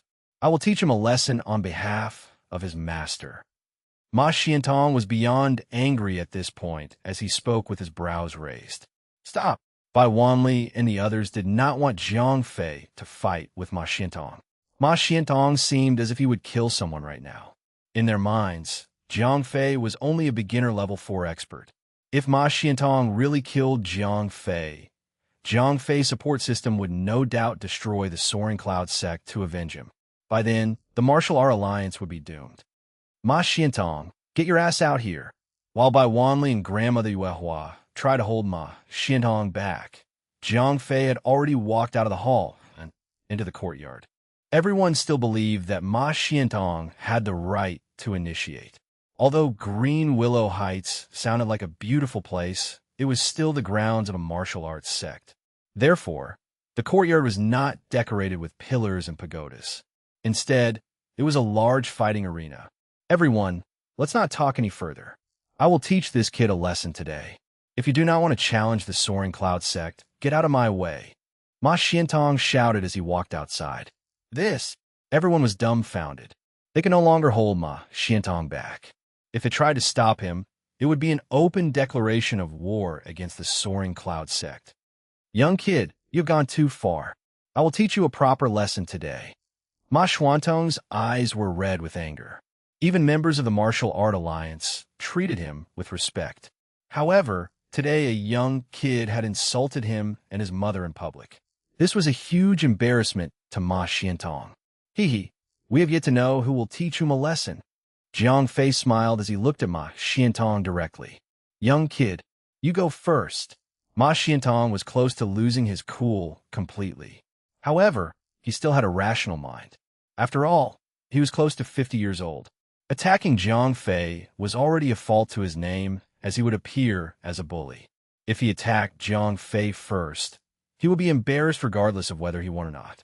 Therefore, he decided to let Jiang Fei initiate the attack so that he could defeat Jiang Fei thereafter. As such, he would be able to teach Jiang Fei a lesson as well as spare him some embarrassment. Oh, should I go first? I'm afraid you might be embarrassed. Jiang Fei did not hold back. After laughing loudly, he charged toward Ma Xiantong. Lie down! Ma Xiantong shouted when he saw Jiang Fei charging toward him. He immediately waved his sleeves as a gust of wind blew at Jiang Fei's face. Young King showed that. Don't worry. Yang patted her sister's shoulder to calm her down. Sister, aren't you worried for him? Yang Qing turned around to ask. What's there to worry about? Yang Pa said without emotion. That's Ma Xiantong. Even our master may not be able to defeat him. Yang Qing said softly. Stop trying to compliment me. I am definitely unable to defeat him. Grandmother Yuehua said without turning around. Master, I did not mean that. But Jiang Fei, Yang Qing was tongue-tied. He is no fool. Haven't you noticed? He had been intentionally challenging Sect Master Ma so that he would fight against him. If he did not believe in his own capabilities, why would he do so? Yang Pa said. However, there is still a huge gap between a beginner level 4 and a pinnacle level 4. Yang Qing said as she looked at Jiang Fei. Are you still so naive to believe that he is only a beginner level 4? Yang Pa looked around at the audience. Chapter 737. Lie down. Translator. Endless Fantasy Translation Editor. Endless Fantasy Translation. Everyone present was actually smart and alert, as they were all worried about Jiang Fei's safety and also the Alliance's destruction. Their thoughts were obstructed. Now that Yang Pa had mentioned it, they suddenly realized that she was right. In the beginning, Ma Xiantong was indeed the one who spoke against Jiang Fei. However, he barely spoke after that. Jiang Fei was the one who kept pushing Ma Xiantong. Now that they had thought about it, it seemed like Jiang Fei was the one provoking Ma Xiantong to fight him. Although Jiang Fei was a very inexperienced youth in the eyes of the sect leaders, none of them thought of him as a fool. Since Jiang Fei dared to provoke Ma Xiantong, he must have believed in his own capabilities. If he has the confidence to challenge Senior Ma, what kind of capabilities does he have? Pinnacle level 4? But he's still so young. Mao Gongsui exclaimed. So what? Haven't you seen the senior he brought the last time? She was already a level 5 expert. Lu Gongdian said. That's different. Phoenix is still a part of the mutants. She is different from martial artists like us. Mao Gongsui shook his head. Just watch. We'll find out once they start fighting. Ding Tianqing stopped the argument. At the same time, Jiang Fei and Ma Xiantong began their fight. Ma Xiantong had thought that Jiang Fei would be defeated as soon as he attacked. However, Jiang Fei was able to easily dodge his gust of wind. In fact, once he got close, Jiang Fei struck him with a perfectly angled and high-speed kick. You're pretty good. No wonder you are so arrogant. Ma Xiantong snorted. Although Jiang Fei had dodged his attack, Ma Xiantong still did not perceive Jiang Fei to be as strong as he was. When Ma Xiantong saw Jiang Fei's kick approaching, he did not try to dodge it.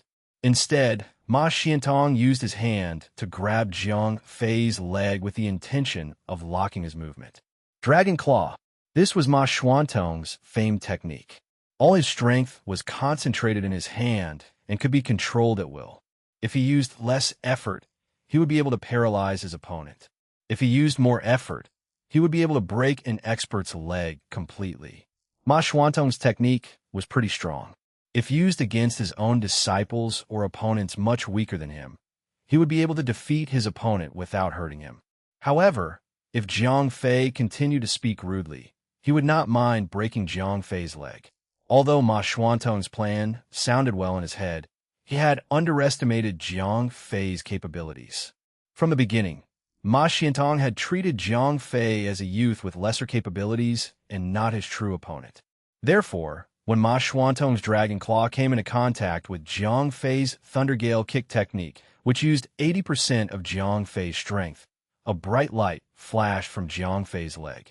Jiang Fei's origin force combined the strength of China's inner chi technique, as well as the various special attributes of the Western mutant abilities.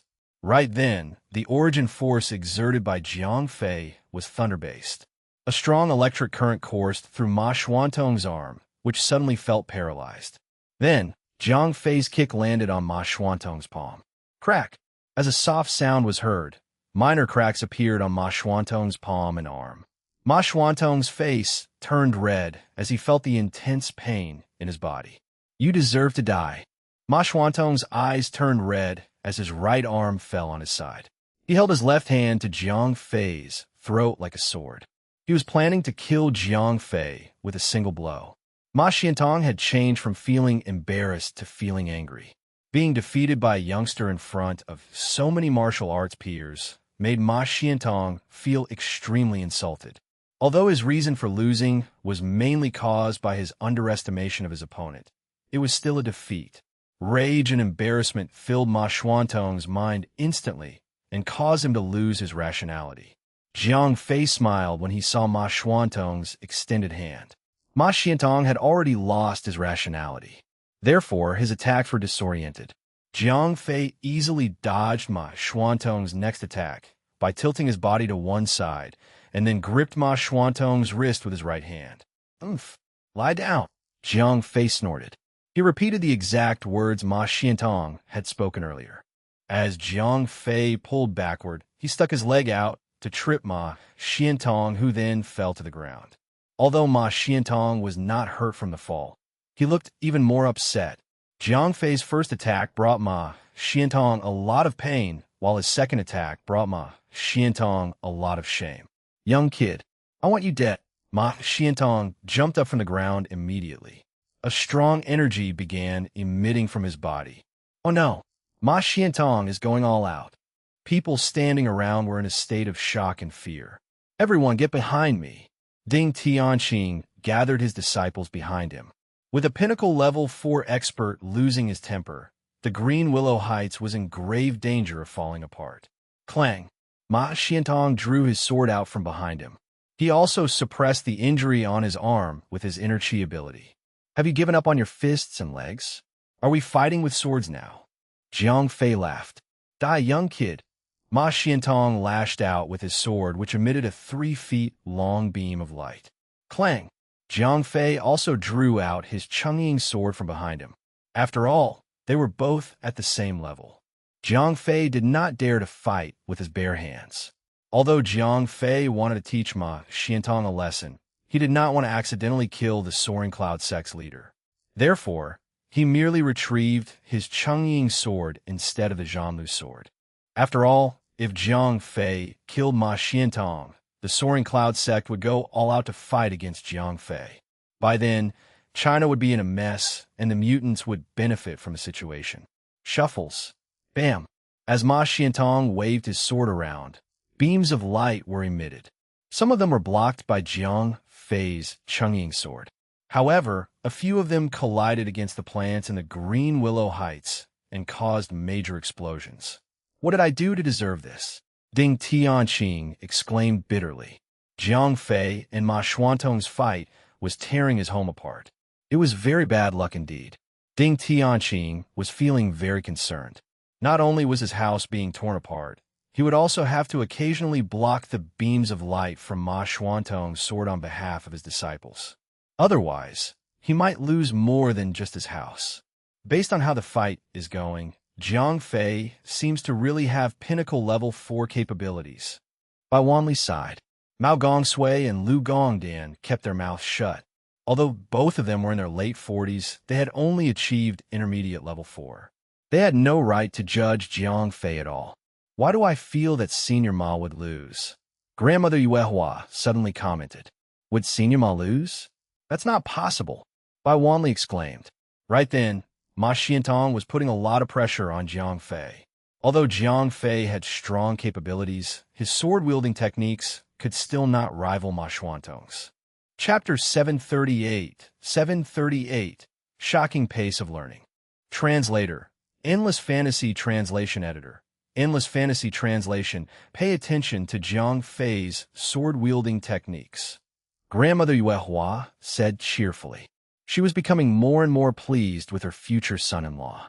Regardless of what Jiang Fei thought, she was absolutely certain about making him her son-in-law. Other people were unaware of what Grandmother Yuehua was thinking. However, they all started paying attention to Jiang Fei's sword-wielding technique. In all honesty, Jiang Fei had very horrible sword-wielding techniques. The main reason for that was because Jiang Fei had spent too little time practicing. Therefore, despite 0541's careful design, Jiang Fei was only to replicate the form but not the impact of the techniques. He might appear to be skilled. However, experts could see through immediately the many flaws in his techniques. Right then, Jiang Fei did not lose mainly because Ma Xiantong had already been injured and could not use his techniques properly.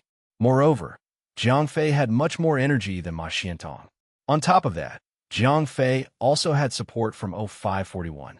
That explained why he was able to defend against Ma Xuantong's attack successfully. However, through careful observation, the audience discovered something special about Jiang Fei. As the fight progressed, Jiang Fei's sword-wielding techniques became better and more refined. There were also greater transformations in his techniques. Sometimes, it even appeared as if his sword techniques were designed specifically to counter Ma Xuantong's techniques. Isn't his pace of learning too frighteningly fast? Bai Wanli's jaws were wide open from shock. This young man had achieved so much partially because of his master Zhuge Shanjin and also partially because of his own natural talents. Ding Tianqing nodded. This young man is definitely a rarity in the martial arts world. Mao Gongsui added with a pinch of salt. Jiang Fei had achieved as much as Mao Gongsui did in 10 years, but only with a fraction of the time spent. The audience observing the fight began to admire Jiang Fei greatly. However, none of them knew that Jiang Fei had been judged by Old Man Hai as not having the ability to train in the martial arts. If not for 0541's existence, Jiang Fei could not possibly break through his barriers in learning martial arts and in acquiring his own energy system. Jiang Fei's growth was greatly associated with alien technology as well as 0541. The fight he was currently in was related to those things just as much. When he started the fight, Jiang Fei realized that he had oversimplified the challenge. 0541's overall prediction that Jiang Fei could defeat anyone below level 5 was based on a number of factors, which included Jiang Fei's Zhanlu sword. The Zhanlu sword was a god blade, which could kill normal metahumans with a small cut. Even a strong level 5 expert would not dare to get close to the god blade. Therefore, Jiang Fei's overall capability had been determined as stronger than anyone below level 5. Without the Zhanlu sword, Jiang Fei could still fight against normal mutants and fellows from the European Vatican. However, he still struggled against skilled martial artists like Ma Xiantong. These old fellows had practiced martial arts for decades and were very well trained in sword-wielding techniques. In comparison, Jiang Fei was much weaker in terms of his techniques. Although he had a slight advantage in his energy, it was still difficult for him to beat them. Numeric predictions could never fully represent the reality. When experts fought against each other, there were many factors to be considered. A lot of factors were actually not able to be incorporated into Mera predictions. Although Jiang Fei was not as skilled in techniques as Ma Xiantong, he still had the supreme artificial intelligence 0541. 0541 would record and dissect Ma Xiantong's sword-wielding techniques. Then 0541 would figure out the best way to counter those techniques and provide the information to Jiang Fei. As such, Jiang Fei was akin to a godly fighter. The same technique would not work on him twice. Moreover, under such an intense fight between experts, Jiang Fei was also improving very quickly. Jiang Fei actually had very good natural talents in learning martial arts. Although his veins had been sealed, such that Old Man Hai determined him as not suited for learning martial arts, he was gifted with incredible learning and comprehension abilities. Perhaps this was all fated. During the fight against Ma Xiantong, Jiang Fei tried to improve his own sword-wielding techniques while receiving information from 0541 on how to counter Ma Xiantong's techniques. Therefore, the fight was becoming easier for Jiang Fei as time progressed, whereas Ma Xiantong was finding it increasingly difficult and tiring.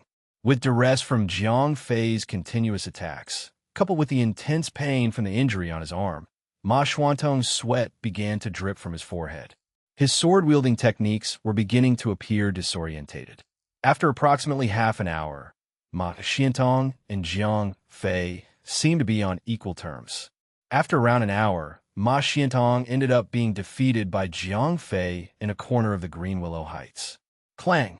Jiang Fei leapt backward and put his Chungying sword back into its cover. Then, he walked toward the crowd without even batting an eyelid at Ma Xiantong. Phew! Phew! Ma Xiantong panted as he saw Jiang Fei walking away. He couldn't care less about his image right then.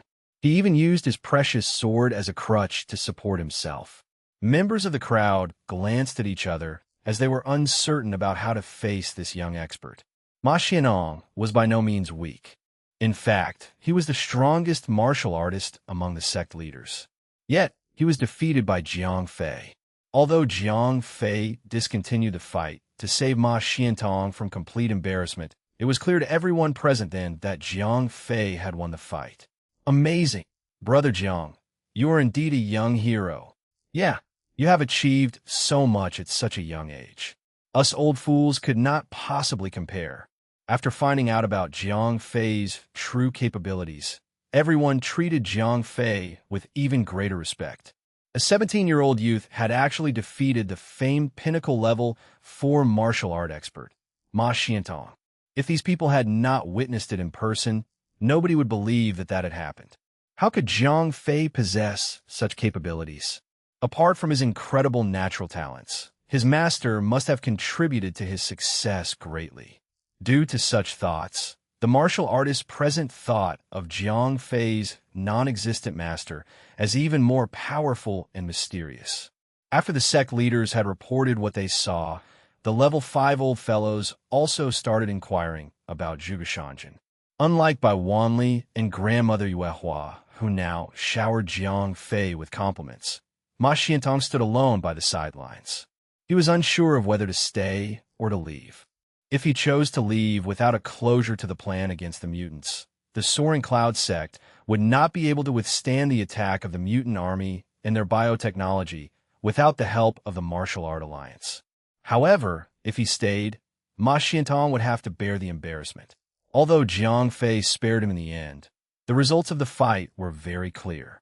Ma Xiantong had been thoroughly defeated by a 17-year-old kid. Even his famed sword-wielding techniques did not help him win the fight, which made it even more embarrassing for Ma Xiantong. Chapter 739. 739. Evolve, my fair ladies. Translator. Endless Fantasy Translation Editor. Endless Fantasy Translation. Jiang Fei ignored Ma Xiantong, who looked very annoyed. Meanwhile, he turned to the other leaders in the Martial Art Alliance and said, I have already arrived at an initial agreement with the military. Once the war begins, we will work together to fight against the mutants and the major rice-exporting countries' fleet. I hope all of you can participate. Working together won't be a problem. However, how does it work? Bai Wanli asked. There was a clear change in attitude amongst the martial artists. In the world of martial arts, and even the entire metahuman world, power was determined by one's capabilities. After Jiang Fei defeated Ma Xiantong, everyone treated him with greater respect. The first objective is to cooperate with the military by keeping the war close to Tokyo, Jiang Fei said. What? Cooperate with those normal humans? Ma Xiantong chipped in again. Although he had been defeated by Jiang Fei, he felt that working with normal humans and cooperating with them as a supporting group were two separate matters. Jiang Fei had said to cooperate with the military, which meant the martial artists had become supporters rather than the main force. Ma Xiantong was unable to accept that. That's right. We can't rely on the normal humans. Bai Wanli nodded. Yikes! Jiang Fei sighed in his heart. These martial artists have become far too arrogant. Jiang Fei's words were not sufficient to convince them to change their mind. In that case, let's split up after we arrive at Tokyo, Jiang Fei said helplessly. He knew there was a greater likelihood of things going wrong if these arrogant martial artists and the military men were forced to stay together. Therefore, he had to opt for a more viable alternative. That works better. The martial artists nodded in agreement. If so, I'll contact you once the details of the plan are out. Now, head back and prepare yourselves. We cannot afford to lose this war. Jiang Fei said to the crowd. Yeah, all right, Brother Jiang. Send our regards to Master Zhuge. Emin. You're all leaving just like that. Ding Tianqing and his disciples were close to tears when they saw Jiang Fei and the other sects leaving. Due to the fight between Jiang Fei and Ma Xiantong, the Green Willow Heights was in a horrendous state. However, as a secondary sect master, he did not dare to blame the matter on Soaring Cloud sect. Moreover, he also could not afford to upset Jiang Fei, who had an even more frightening support system. Therefore, he could only keep his mouth shut. Husband, where are we going? Ariel asked after they had gotten out of Green Willow Heights. As there was nobody else around, Ariel started addressing Jiang Fei as her husband again. Let's go home, Jiang Fei said after some thought. All right. Ariel and Jiang Fei's fingers interlocked, and they were instantly teleported away. When Jiang Fei opened his eyes again, he and Ariel were already back on Manda Square's highest floor. You are much faster than Han Tianyu's aircraft, Jiang Fei laughed. Regardless of how fast an aircraft was, it would never be able to compete with instant teleportation. Upon returning home, Jiang Fei discovered Si Tang and Shang Guanqi both watching a show on the television. He saw that his parents were not around. After asking the two, Jiang Fei found out that his parents had actually gone out for a movie. Without any adults around, Jiang Fei and the three girls were less serious. They did not even bother making dinner on their own and instead just ordered in. Jiang Fei did not know what Ariel had said to Si Tang.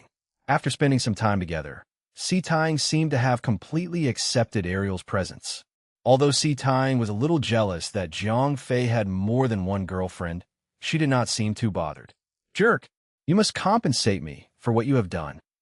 Si Tang finally said now that none of the adults were around. How do I compensate you?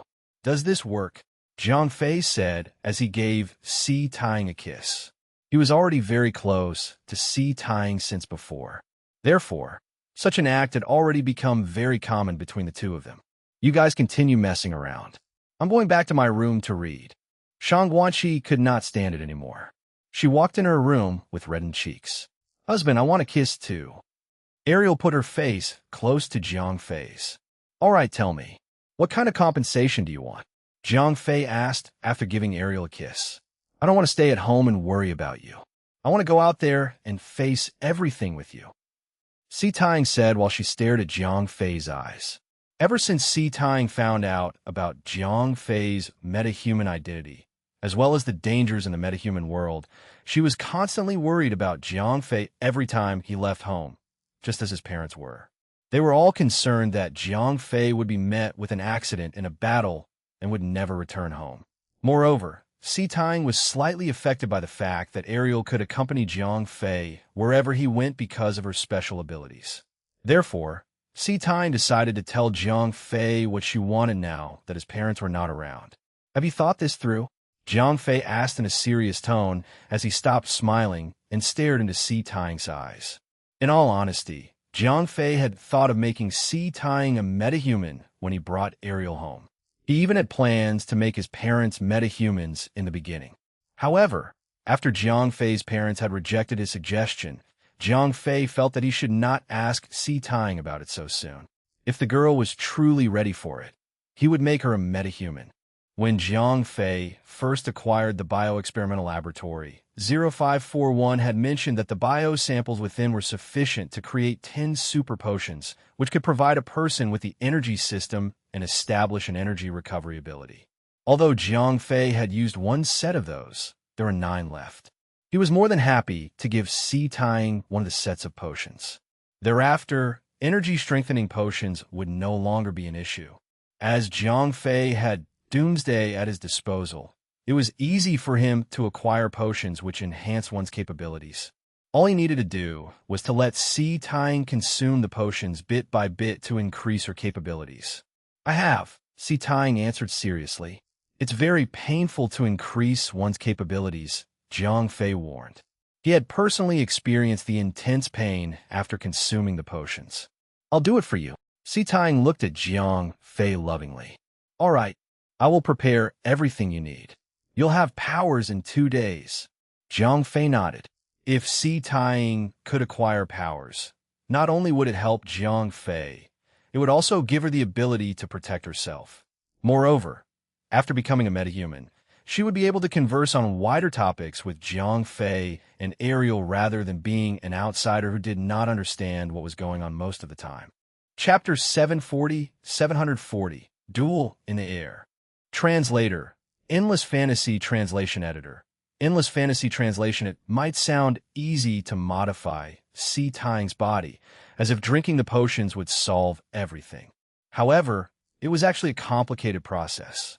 Everyone's body had different qualities and would require a different composition of potions. If Si Tang drank the same potions that Jiang Fei did, she might be tragically hurt. 0541 Body Scan. Jiang Fei asked 0541 to thoroughly scan Si Tang's body after getting her to stand up straight. Thereafter, 0541 started calculating the compositions of the potions for Si Tang based on her body's qualities. Once the compositions were identified, 0541 would start producing the potions.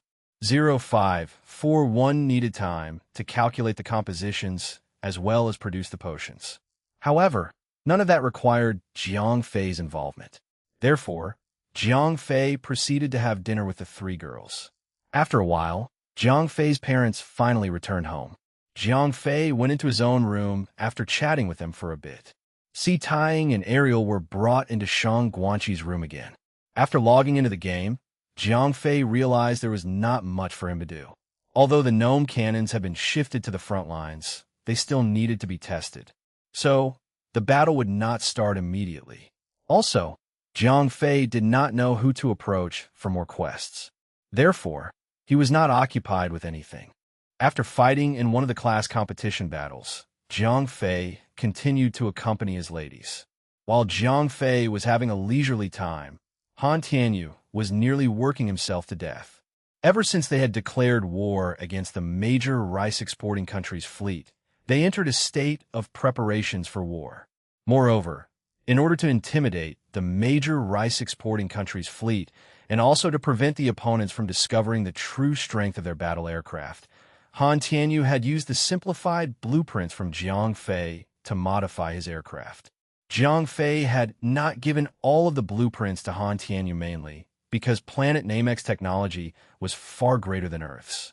If Jiang Fei gave them all of the original blueprints, Han Tianyu's engineers would not even be able to understand them. It was a much better approach for 0541 to simplify the blueprints. 0541 even indicated where modifications could be made in the blueprints so that the engineers would not have to waste time to figure things out on their own. With pressure from Han Tianyu to work overtime, the engineers were able to make some minor modifications to the battle aircraft within a day. The next morning, 3 battle aircraft were dragged out of the aero shed and parked quietly on a military runway along the East Coast. Around 8 o'clock in the morning, Han Tianyu received a call from the major rice-exporting country's fleet. Han, do you regret this? Aren't you worried that we will destroy your battle aircraft before you have had a chance to even attack us? The leader in charge of the major rice-exporting country's Pacific Ocean 7th Fleet was the commanding officer. Don't worry, we don't mind losing a few of our battle aircraft. Besides, we already produced over 100 of them. Han Tianyu bluffed. Although there were actually only 30 battle aircraft, and most of them were not even operational, Han Tianyu had blatantly told such a big lie. Han, you seem to be very confident with your products, Robert said with a frown. Although he was not very bothered by China's so-called new battle aircraft, Han Tianyu's confidence worried him. Of course, these aircraft were created based on our company's alien technology. Han Tianyu revealed a little bit of information to confuse the opponents. Han, stop blowing your own trumpet. Alien technology is no secret to us. Do you think only China has such technology? Robert laughed. The major rice-exporting country was over a decade ahead of other countries in terms of their technological advancement. That was mostly attributed to their early discovery of alien technology and additional research. Let's cut the crap.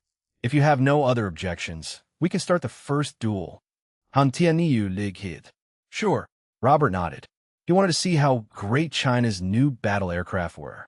Thereafter, one of the modified Planet Namex battle aircraft took off from China's airport. One of the major rice-exporting country's elite battle aircraft also took to the air in Tokyo. Although the major rice-exporting country's aircraft carrier was closer to China, their carrier aircraft, ammunition, and petrol storage could not compare to the fighter jets. Therefore, to ensure victory, the major rice-exporting country still used a fighter jet to fight against China's battle aircraft. The two battle aircraft headed into the duel zone. At the same time, both sides activated their radar systems to detect their opponent's position. The rules of the duel included that, during the first round, both sides could not offer any help to the battle aircraft. Therefore, both the major rice-exporting country and China's fleets turned off the active radars on their fleets. The battle aircraft from both parties would have to depend on their own radars to detect the enemy. Eagle 1 has entered the fight zone. The radar has not detected anything. The opponent must not have entered the fight zone. The major rice-exporting country's pilot started reporting his status. In the eyes of the major rice-exporting country's military, China's battle aircraft were rubbish. Therefore, they believed it was normal for their own battle aircraft to enter the fight zone first. This is Falcon 1 requesting for permission to open fire. In comparison to the major rice-exporting country's nervous pilot who was trying to locate his opponent, China's pilot was much more relaxed. As soon as the major rice-exporting country's battle aircraft had taken to the air, his radar had already locked onto the target. If China's pilot decided to fire the light cannon, the major rice-exporting country's battle aircraft would have been destroyed before even leaving the airport. However, in order to let the show play on, and for it to be convincing, Han Tianyu did not allow the light cannon to be used. He ordered the pilot to enter the battle state at 1/3 of the battle aircraft's speed. As such, China's battle aircraft would indeed enter the fight zone later than the major rice-exporting countries. However, the battle aircraft, made with Planet Namex technology, was able to ascend to a much higher altitude than the major rice-exporting country's aircraft. Although the two battle aircraft were about to fight, China's battle aircraft was actually over 2,000 meters above the major rice-exporting country's aircraft. For battle aircraft, 2,000 meters was a very short distance. However, due to the perfect invisibility effect of Planet Namex battle aircraft, the major rice-exporting country's pilot still had no idea how close they were. Dive! Destroy him! Han Tianyu decided it was time to act, and so he gave the command. Falcon 1, affirmative. The eyes of the Chinese pilot lit up with excitement. He had always dreamed of destroying a major rice-exporting country's battle aircraft. In the past, pilots like him had to use rusty flying technology and an advantage in numbers to fight against more advanced battle aircraft from the major rice-exporting country. However, today, China's battle aircraft were much stronger than their opponents. Although the Planet Namex battle aircraft was restricted to 1/3 of its flying speed and was not as fast as the major rice-exporting country's aircraft, the latter's pilot, who had not discovered his opponent, was still akin to a prey as he maintained a slow patrolling speed. On top of that, China's battle aircraft was not very far away and also had the additional speed from diving. Chapter 741. 741. You are cheating. Translator. Endless Fantasy Translation Editor. Endless Fantasy Translation. Come on. The first blood belongs to me. The pilot steering the aircraft at a high speed exclaimed as his eyes glowed brightly. He was staring at his prey in front of him, who was completely unaware of his presence. The distance of 2,000 meters took very little time for the battle aircraft, which moved at an extremely high speed. Within 2 seconds, the gap between the two battle aircraft were reduced to less than 1,000 meters. Right then, China's pilot initiated the aircraft's firing bay. The firing bay was originally designed to be equipped with phasic missiles. However, Jiang Fei had excluded the phasic missiles as they required too much energy to produce. Creating one phasic missile might cost even more energy than creating an entire battle aircraft. Phasic missiles were different from the guided missiles on Earth. These items could jump through a short distance of space. Not only would traditional methods of blocking be futile, even energy shields would not be able to stop them. However, the Planet Namex battle aircraft clearly were not equipped with phasic missiles. Despite that, Han Tianyu's engineers had added a pair of arrow cannons. After the firing bay's door was opened, the battle aircraft's invisibility effect was disrupted. The major rice-exporting country's radar on the battle aircraft was able to detect it immediately. Oh my God, how'd he do that? Right then, the major rice-exporting country's pilot was shocked. The enemy's aircraft had appeared out of nowhere and was already right behind him. He could not even target his enemy if he wanted to. Rat-tat-tat. Before the major rice-exporting country's pilot even had time to react, China's battle aircraft opened fire. 2 streams of bullets from the arrow cannons were fired and instantly destroyed the major rice-exporting country's battle aircraft. Bang! The major rice-exporting country's pilot did not even have a chance to open fire. His battle aircraft had been blasted into 2 halves, which immediately exploded. As the distance was too close, debris from the major rice-exporting country's aircraft even came into contact with the Chinese aircraft. However, the aircraft was protected by a weak barrier of energy shield. Planet Namex expertise in energy weapons meant they did not leave out the defensive component of the battle aircraft. Although the nuclear energy supply was running low, it was still capable of defending against small bits of flying debris. Beep beep. However, as the energy shield was activated, the Chinese aircraft's internal alerts started ringing. Energy was running low, and the pilot had to return immediately. Fortunately, the battle had already ended. The Chinese pilot began the journey back to base with the glory of getting the first kill. Eagle 1. What happened? Please answer. Eagle 1. Please answer. Just as the major rice-exporting country's pilot cried out for God, his plane had already been attacked and destroyed promptly after.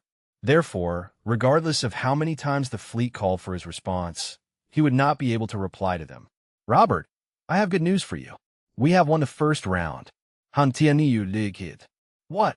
Although Robert was already mentally prepared for the news when he lost contact with a battle aircraft, he was still in disbelief when Han Tianyu announced his victory.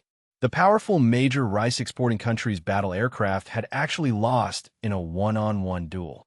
You are cheating. This was Robert's immediate response. You have to prove it. You may still have time to retrieve the black box now.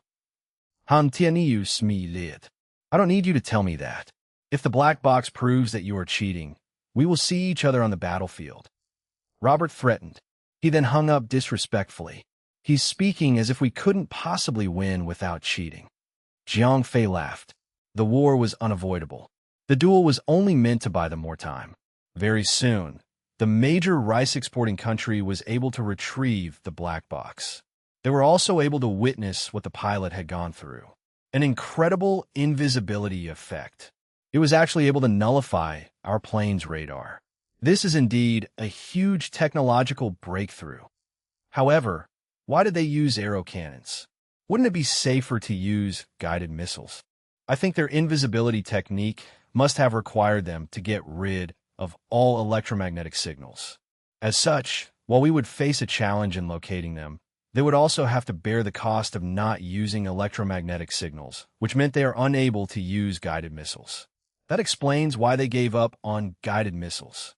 One of the major rice-exporting countries, officers explained. That's right. Moreover, their battle aircraft does not have very high speed. It seems that China has yet to solve their engine's problem. Another officer said, if that's the case, it would be easy to make adjustments to our strategy. Firstly, we need a high-speed battle aircraft to be equipped with a target-locking radar. The battle aircraft does not need to be equipped with long-distance guided missiles. It will only require 2 normal missiles. Try to reduce the plane's weight so that its speed can be increased. As long as we maintain our distance after discovering China's battle aircraft and avoid their arrow cannons, we will win for sure. Roberts said. He sounded unusually confident. It was almost as if he had thoroughly identified the Chinese aircraft's weaknesses. Although we had lost a battle aircraft and a brave soldier, it's all worth it. If not for those sacrifices, we would not have been able to identify those weaknesses. Had we initiated the war directly, we would have lost even more. The Chinese are too naive. Do they really think such invisibility effects would scare us and stop the war? That's right. As the final obstacle to our plan of world domination, the Chinese should be prepared to get their asses kicked. The commanding officers from the major rice-exporting country's fleet seemed very confident as they began preparations for the second day of duels. Although the first round of duels had ended in an instant, they needed more time to make modifications for their second battle aircraft. After all, a duel was not a war. Under certain conditions, the major rice-exporting country would try to increase their likelihood of winning rather than trying to rush things through. Han Tianyu was very pleased with the major rice-exporting country's request to have 1 duel each day. His original objective was to buy himself time. He could not have been happier with the major rice-exporting country's willingness to cooperate. However, he still had to act the part. Han Tianyu started by objecting to the major rice-exporting country's request and calling them out for breaking the rules. He then insulted the major rice-exporting country for being cowardly. The major rice-exporting country did not show any sign of weakness either, and used various excuses to counter Han Tianyu's words. In fact, they even blamed China for cheating in the first round. They also refused to publicly reveal the black box's content on the basis of it being a military secret. All in all, the major rice-exporting country believed that they were the only ones who deserved absolute victory. If their opponents won, that must mean that their opponents had cheated. Han Tianyu and the Chinese military could only laugh at the major rice-exporting country's insults. Regardless of what they said, the battle would soon occur anyway. There was no point in arguing verbally. As soon as Jiang Fei handed over the complete set of weapons, Han Tianyu and the Chinese military would immediately teach the major rice-exporting country's fleet a lesson on how to be respectful. Chapter 742, Aerial Scalpel. Translator, Endless Fantasy Translation Editor. Endless Fantasy Translation. After the first day of duels ended, Han Tianyu reported the results to the military and also gave Jiang Fei a call. How did it go? Jiang Fei asked. How else can it go? We won, of course. This kind of battle makes us a bully. The major rice-exporting country's battle aircraft was like a blind man waiting for us to kill him. Our battle aircraft took him down in seconds. Han Tianyu said happily. That's not what I meant to ask. Jiang Fei rolled his eyes. If Planet Namek's advanced battle aircraft lost the battle, it would have been ridiculous. Oh. The major rice-exporting country reacted as we had predicted. As we did not show our true abilities, they are probably finding ways to decode our perfect invisibility effect, Han Tianyu answered. All right, let them take their time to find out. The longer they take, the better. Jiang Fei nodded. The thing China needed the most right now was time. Whether it was making the supreme androids or preparing Planet Namek gunpowder, both require a lot of time. Therefore, Jiang Fei would be happier if the major rice-exporting country decided to extend the period of dueling. Due to the time needed to modify the battle aircraft, the second match was postponed by the major rice-exporting country. The excuse they used was that they needed to investigate China's cheating incident. Therefore, the duel was delayed by 2 days.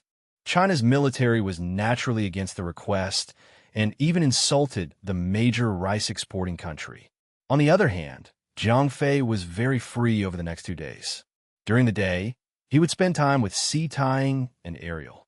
In the evening, he would spend time with the girls in the game apart from fighting in the competition. After 2 days, the major rice-exporting country was finally done with modifying the battle aircraft. The completed battle aircraft was transported to Tokyo. After removing a lot of the weapon setups, the new battle aircraft's movement speed was increased by 50%. The major rice-exporting country's pilot very confidently assured Robert that, as long as their aircraft could detect China's battle aircraft first, they would be able to win with certainty. With the pilot's assurance, Robert was able to relax somewhat. He was under a lot of pressure because of their previous failure in the duel. Eagle 2, Robert's exploration vessel has already arrived at the designated area. Eagle 2, affirmative. Please provide radar protection and information on the enemy. We are currently scanning the area for signs of the enemy. Currently, there is no sign of the enemy's vessels. What's going on? Did the Chinese not send any of their warships for support? Robert frowned. Perhaps the enemy had sacrificed a lot more in order to perfect their battle aircraft's invisibility. One of the officers said, "What do you mean?" Robert asked.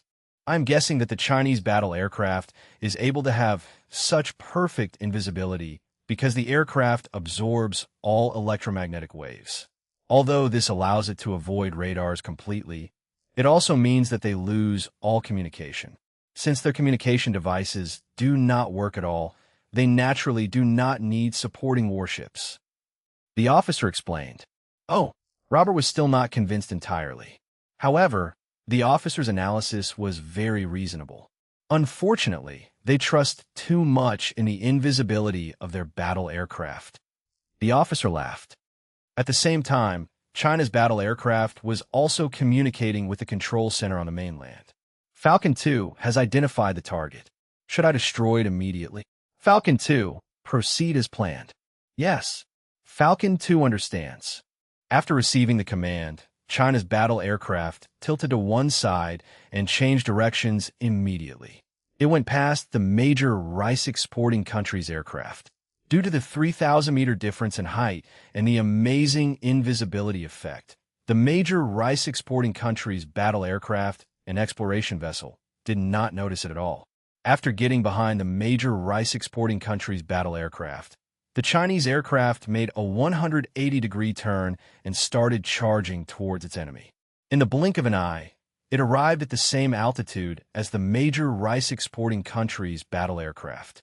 Right then, China's battle aircraft was directly behind the major rice-exporting country's battle aircraft. If it opened fire now, the major rice-exporting country's battle aircraft would be absolutely destroyed. 4x speed. This was the maximum speed that the nuclear energy supply could allow. Although it consumed a lot of energy, it allowed the battle aircraft to reach its maximum speed. Originally, China's battle aircraft, made with Planet Namex technology, was already much faster than the major rice-exporting country's aircraft. Now that there was a 4x speed boost, the distance between the two battle aircraft very quickly narrowed. Come on, let's get closer. Just as the distance between the two battle aircraft had shortened to less than 1,000 meters, the Chinese pilot did something drastic.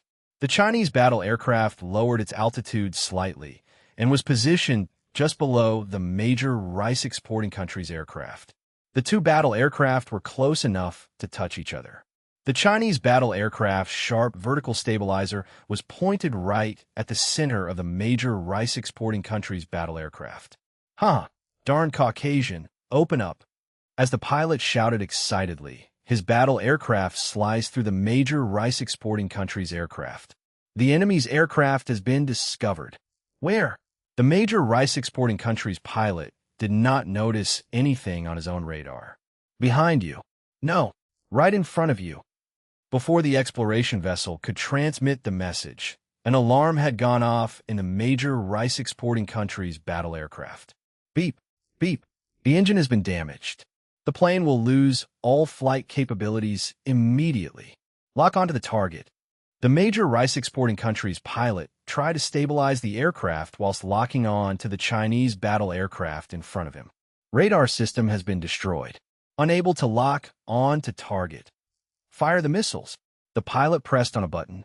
A normal missile had a short distance firing range.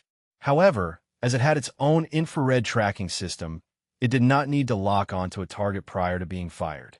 The firing arm has been damaged. It's stuck, losing all flight abilities. Pilot, please eject yourself immediately. As the Chinese battle aircraft had flown past the major rice-exporting country's aircraft at a high speed underneath it, the sharp vertical stabilizer acted like a knife which sliced through the center of the major rice-exporting country's aircraft. Therefore, not only was the aircraft's engine destroyed, but its firing bay was also destroyed. In the final 2 seconds, the major rice-exporting country's pilot could do nothing but look at the various emergency lights in the cabin. Bang! The pilot instantly ejected himself from the cabin. The battle aircraft wavered as it had lost its flight abilities and eventually fell into the ocean.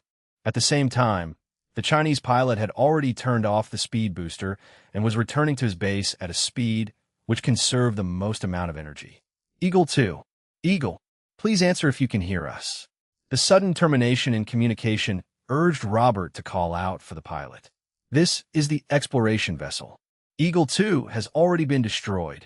At the same time, the exploration vessel responded to Robert's call. How is that possible? Robert's mind went blank. He was already under a lot of pressure from his previous failure. He could not believe that they lost yet again. He could vaguely picture the country's defense department requesting for his resignation. Chapter 743, Receiving Modification. Translator, Endless Fantasy Translation Editor. Endless Fantasy Translation. What exactly happened? Robert was going mad. Commander, I'm not sure yet. We will have to wait for the pilot and the black box to be retrieved. One of the officers said. Phew, Robert let out a long sigh. He knew there was no point in making a fuss or being worried. There was nothing they could do until the pilot and the black box were found. By the afternoon, both the pilot and the black box had been retrieved. What happened? Robert charged into the pilot's room. He did not even bother asking the pilot about his injuries. Instead, he was more concerned with how the Chinese battle aircraft had become so powerful. I don't know. He was like a ghost that suddenly appeared behind me. He then started speeding up. It was insane. I didn't even have time to react before the aircraft was split into 2 halves. The pilot looked equally dumbfounded. Was the Chinese battle aircraft very fast? Robert asked with a frown. Very fast. Not the normal kind of fast. It had at least twice of our flying speed. It could go even faster with a speed booster. The pilot said as he tried to recall what he saw. Soon enough, the black box had also been opened. The data recorded within proved the pilot's words to be true. The Chinese battle aircraft had appeared without a sign and suddenly increased its speed to cut the major rice-exporting country's aircraft wide open. Incredible invisibility effect and amazing flying speed, but unarmed with long-distance gun power? What kind of freak plane is this? Robert frowned. Commander, what about tomorrow's duel? An officer asked carefully. Postpone it. Robert said. For how long? The officer asked again. Until we figure out a strategy. Robert was getting impatient. If China's battle aircraft were truly strong, and if they really had at least 100 of those aircraft like Han Tianyu had said, the major rice-exporting country would not have an upper hand in the aerial battle. Without full control of the air, even the naval battle would be affected. If that were the case, the major rice-exporting country could forget about getting on land. While the major rice-exporting country's military scratched their heads to figure out a strategy, China started their verbal attacks. After all, China was happy with the delay. The longer the delay, the better. For the next few days, the major rice exporting country was bombarded with Jiang Fei's plan of verbal abuse. However, Jiang Fei himself carried on with his life in a leisurely manner. After hearing from Han Tianyu about their progress, and the fact that the major rice exporting country had withdrawn their naval fleet to a nearby dock, Jiang Fei was confident that they would reclaim the right to initiate in a few days. With the loss of the second duel, the major rice exporting country became much quieter. Jiang Fei, on the other hand, picked up his pace at work. This time, he was occupied with work that was completely personal. Over the past few days, 0541 had already figured out the compositions required to design Si Tang's potions and had promptly produced them. Right now, the 2 bottles of potions were in Jiang Fei's hands. The yellow potion was used to establish one's energy system. The other transparent potion was meant to establish one's energy regenerating system. Come on, drink this first, Jiang Fei said after calling Si Tang into his room. Will this potion give me powers? Si Tang asked curiously. This is only one of them. Jiang Fei laughed. Is it bitter? After receiving the potion from Jiang Fei, Si Tang asked with a concerned tone. Don't worry. This one has a fruity flavor. Jiang Fei gave Si Tang a reassuring look. He knew what it tasted like because he had also drunk it previously. Oh, Si Tang immediately opened the bottle to drink the potion when she heard that it had a fruity flavor. It tastes pretty good. Si Tang smiled at Jiang Fei. She then asked, Am I like one of you now? As she spoke, Si Tang even stretched out her hands and legs. However, she could not feel anything different. She was doing exactly the same thing Jiang Fei did when he first drank the potion. Hold on, it's not done yet, Jiang Fei said as he passed Si Tang the bottle of transparent liquid. Is this a fruity flavor as well? Si Tang asked. This tastes more like strong alcohol. It's a little intense. Drink it slowly, Jiang Fei said. Strong alcohol? That's nothing. Si Tang did not mind at all as she opened the bottle and drank it all down in a single gulp. As the daughter of the boss of a group of gangsters, she had plenty of experience in drinking. Jiang Fei suddenly felt embarrassed for his old self for being such a weakling when she saw how well Si Tang took it. Wow, this tastes so good. It feels very warm. Not only did Si Tang not complain about the strong alcohol taste, she even gave compliments for its good flavor. All right. Have a good rest while the energy is being established in your body. Don't move around too much. Your energy levels will be unstable. I don't want you to destroy my room, Jiang Fei warned, as he was well aware of the adjustment needed after acquiring so much energy. All right. Si Tang stood still and quietly when she heard Jiang Fei's words. She could feel bouts of energy moving around in her body, which then concentrated near her abdomen. Finally, she could feel all the energy turning into a small vortex. What level of capabilities do I have now? Si Tang asked curiously. Beginner stage level 2, Jiang Fei answered.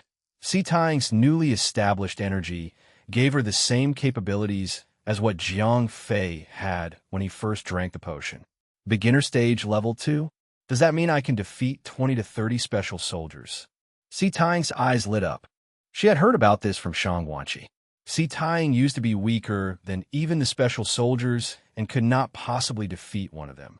However, she could now fight against at least 20 of them at once. Si Tang was overjoyed by that fact. Don't get too cocky. Having a higher level does not make you stronger. If your fighting techniques are not as strong, you will still be bullied. Jiang Fei was worried Si Tang might be too full of herself. Therefore, he gave her a fair warning to calm her down. Oh, I will work hard to train myself. Si Tuying nodded. Oh yeah, 0541. Could you give her some martial arts techniques? Jiang Fei asked 0541. After all, the fastest way for Si Tang to learn was to have the techniques transferred to her memory. That won't be an issue. I will only need to set up a mind-transferring device. 0541 answered. All right, go ahead. Also, design a special set of martial arts techniques for her. Jiang Fei ordered. As you wish, Captain.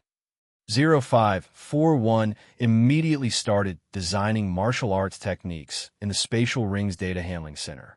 Littling, try to be more gentle during this period. When you have time, learn some martial arts from Shangguanqi. I will get some more potions from my master to increase your capabilities. Jiang Fei said to Si Tying after making the necessary arrangements with 0541.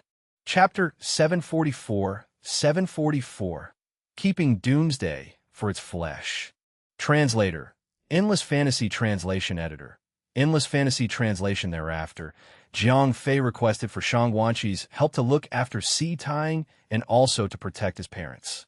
After Jiang Fei's parents returned home, he talked to them for a while. The next morning, Jiang Fei left home with Ariel. They were both headed for Tokyo.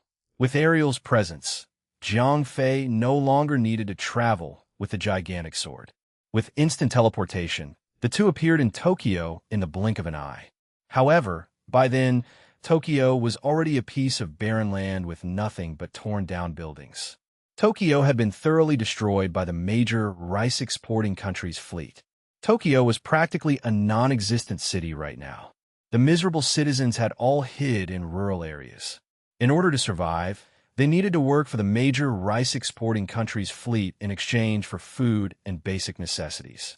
When the mutants and the Japanese started the war, most of Tokyo's males were already forced to accept modification. Therefore, most of the survivors of the war were women and children. Most of the survivors in Tokyo already faced a lack of food and water. They could not even ensure their own survival. But in order to make sure of their families, these Tokyo women had no choice but to offer their services to the soldiers from the major rice-exporting country in exchange for food. As the soldiers from the major rice-exporting country were occupants of Tokyo, they lived very comfortably. However, ever since the two defeats against China in the battle aircraft duel, their morale had been greatly affected. Since then, they had diverted their dissatisfaction toward the laborers in Tokyo. When Jiang Fei and Ariel arrived at Tokyo, they noticed a lot of the soldiers visiting the Tokyo refugees with cans of dog food. Clearly, they were looking for laborers in exchange for dog food. "That's so pitiful," Ariel said, filled with empathy for the laborers. The Japanese would not have experienced this if they had not tried to dominate the world with their biotechnology. Jiang Fei shook his head as he spoke. "Should we help them?" Ariel asked. "We won't be able to help all of them." Jiang Fei shook his head. Although Tokyo had suffered massive losses from the war, there were at least tens of thousands survivors. Jiang Fei and Ariel alone would not be able to help everyone. Moreover, if they killed the major rice-exporting country soldiers, their government would definitely cease all communications within the island. By then, these special trades would also be terminated, and there might be even more casualties from the famine. To be honest, if Han Tianyu was there, he would have thought that Jiang Fei and Ariel were too concerned for their own good. In fact, even the citizens of Tokyo were not bothered by what was going on. Even the men who had survived encouraged their wives or sisters to become laborers. After all, this was not the first time something similar happened. Over a century ago, Tokyo was once bombed by North America and had experienced almost the same thing. However, things were not as bad before. After 100 years of suppression, the Japanese decided to retaliate against their master after acquiring the biotechnology.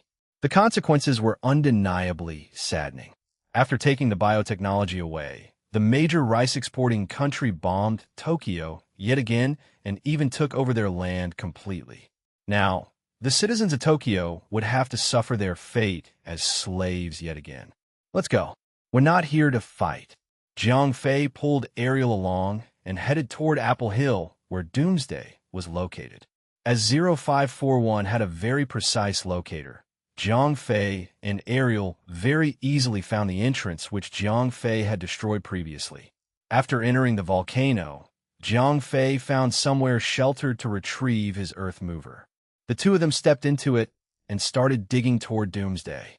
As Jiang Fei only destroyed the outer parts of the passage, the earth mover was able to dig its way into the tunnel very quickly. After keeping the earth mover away, Jiang Fei drew out his Zhanlu sword. "Bring this with you.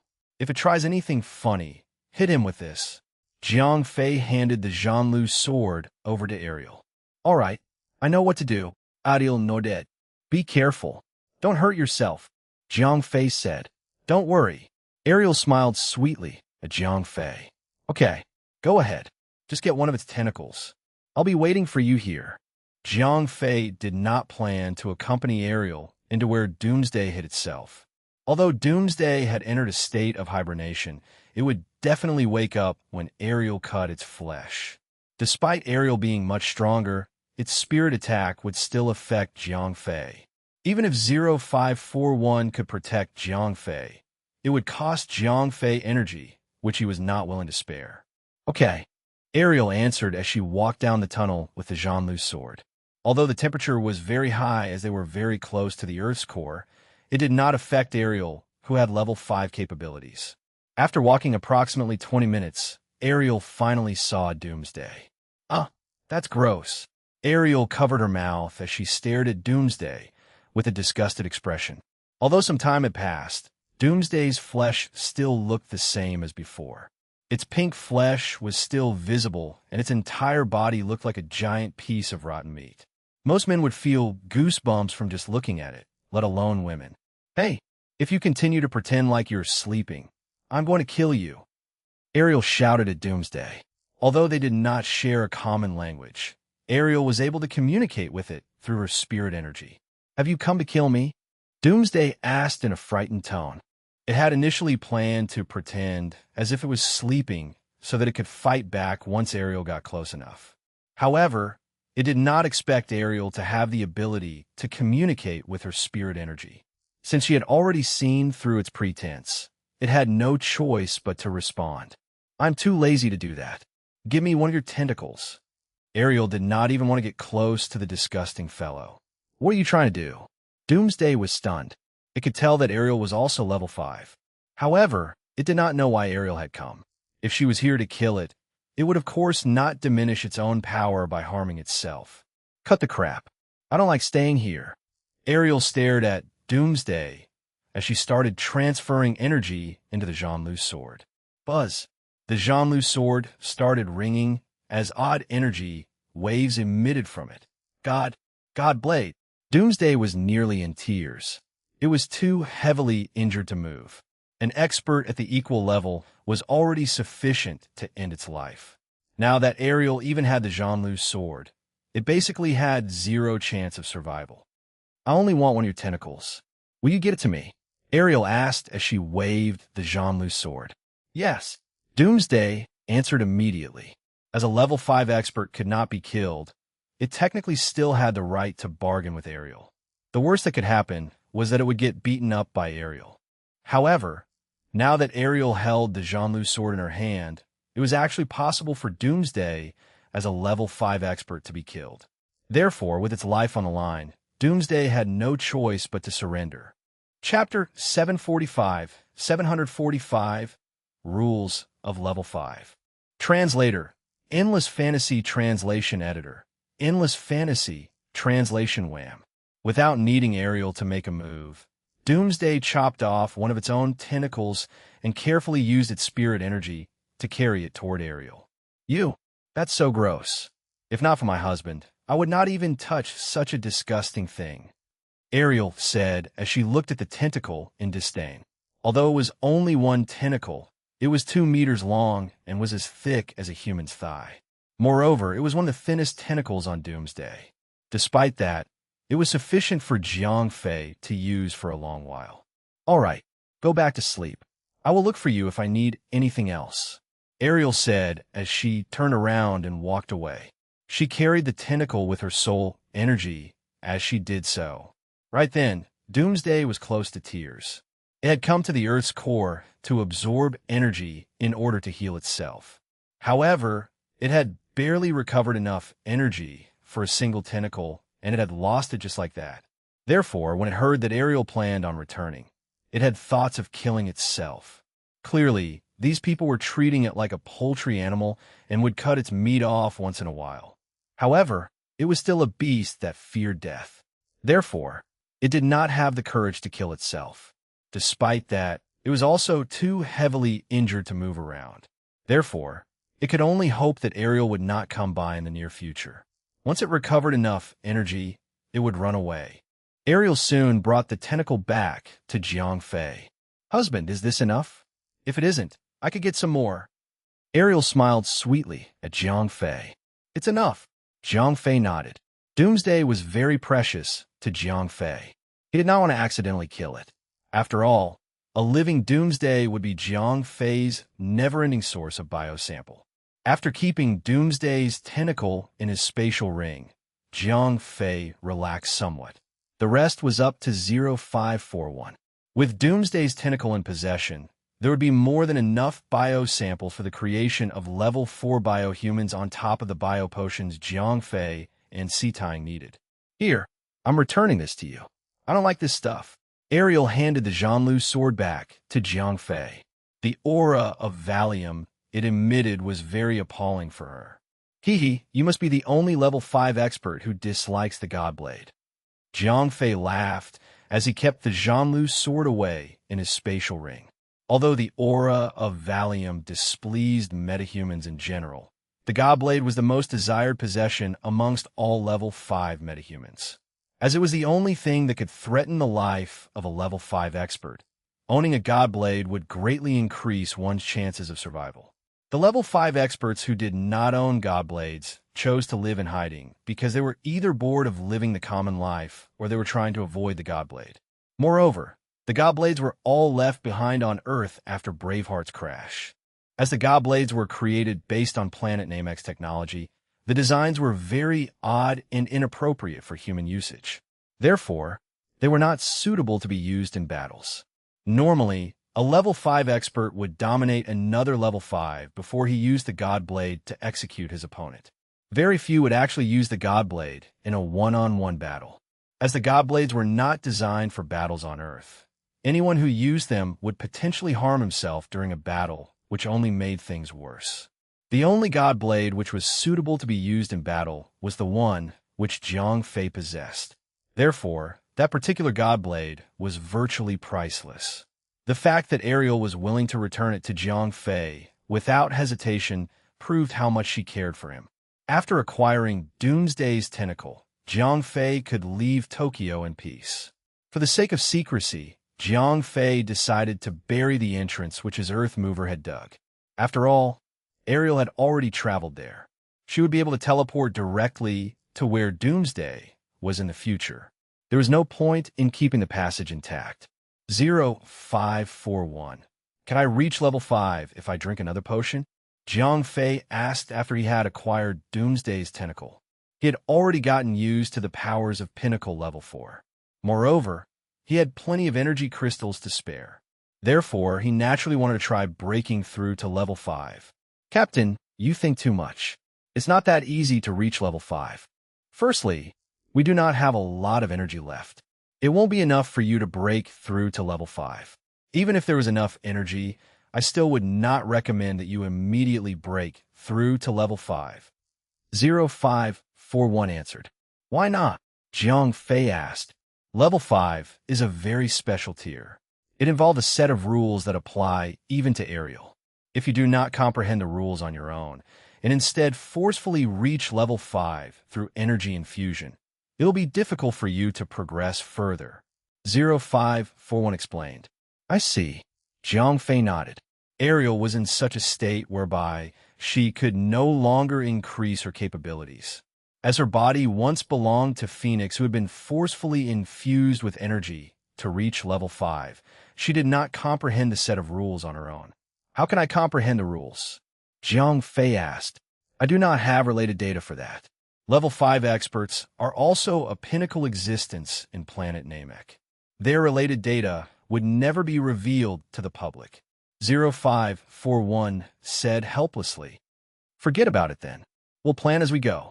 Jiang Fei shook his head. Although he was very eager to break through to level 5, he was in no hurry. He did not have enough energy to do so anyway. If Jiang Fei really could not comprehend the rules on his own, he could still decide to progress to level 5 after he had found the engine room. Let's go. We'll return home. After acquiring Doomsday's tentacle, Jiang Fei had no reason to stay in Tokyo. There were nothing but ruined buildings and the survivors from the war against the major rice exporting country. All right, Ariel nodded obediently as she grabbed Jiang Fei's hand and initiated the teleportation. In the next second, Jiang Fei and Ariel appeared on the highest floor in Manda Square. Ever since Ariel appeared, Jiang Fei had not wasted any time in long-distance traveling. The next day, 0541 had finished producing the first set of bio potions for sea tying. Although it was a single set of potions, it was actually only a small portion. The bio potion produced using a level 5 alien beast blood contained a large amount of energy. Since this was sea tying's first time consuming it, 0541 only extracted a single drop of the primary potion and diluted it with water into a single bottle. This was to prevent sea tying's body from exploding due to the massive amount of energy. This stuff doesn't taste bad. However, you will go through unimaginable pain afterward. Have you thought this through? Jiang Fei asked sea tying with a serious expression. He had personally experienced the process and knew how much it would hurt. Chapter 746, Misunderstanding. As long as you are by my side, I can bear any pain, Sea Tying said as she looked deeply into Jiang Fei's eyes. That's so gross. Shang Guanqi could not stand the romance. She had been curious about the effects of the potion, which claimed to be able to increase one's capabilities instantly, but she did not want to see the goings-on between Sea Tying and Jiang Fei. Yikes! Sister Guanqi, you are horrible. You made fun of me. Although Sea Tying was used to joking around with Jiang Fei, she was still embarrassed by Shang Guanqi's reaction. Come on, I'll be right by your side, Jiang Fei said as he tried to diffuse the awkwardness. He then handed Sea Tying the bottle of potion. All right, Sea Tying blushed with embarrassment. As she was also eager to change the topic, she immediately grabbed the bottle and chugged down the contents. It does taste fruity. Sea Tying exclaimed. The sweet and sour taste of the potion was quite enjoyable. However, Jiang Fei knew that the true challenge had yet to come. Indeed, not too long after, Sea Tying's facial expression changed. Jiang Fei, this feels horrible, Sea Tying said bitterly as she squatted down. You must bear this on your own. If I try to help you, it would only make things worse. Don't worry, I will accompany you until it's over. Jiang Fei held Sea Tying's hand tightly as he spoke. Can we really not help her? Shang Guanqi said pitifully. Only those who bear the pain on their own can reap the rewards, Jiang Fei said without turning his head around. He was completely focused on Sea Tying at the moment. Yikes, Shang Guanqi sighed. Although she could not imagine the amount of pain Sea Tying was going through, she began to envision everything she had experienced growing up. If she had a choice, she would rather go through all this pain on her own than hurt the people around her.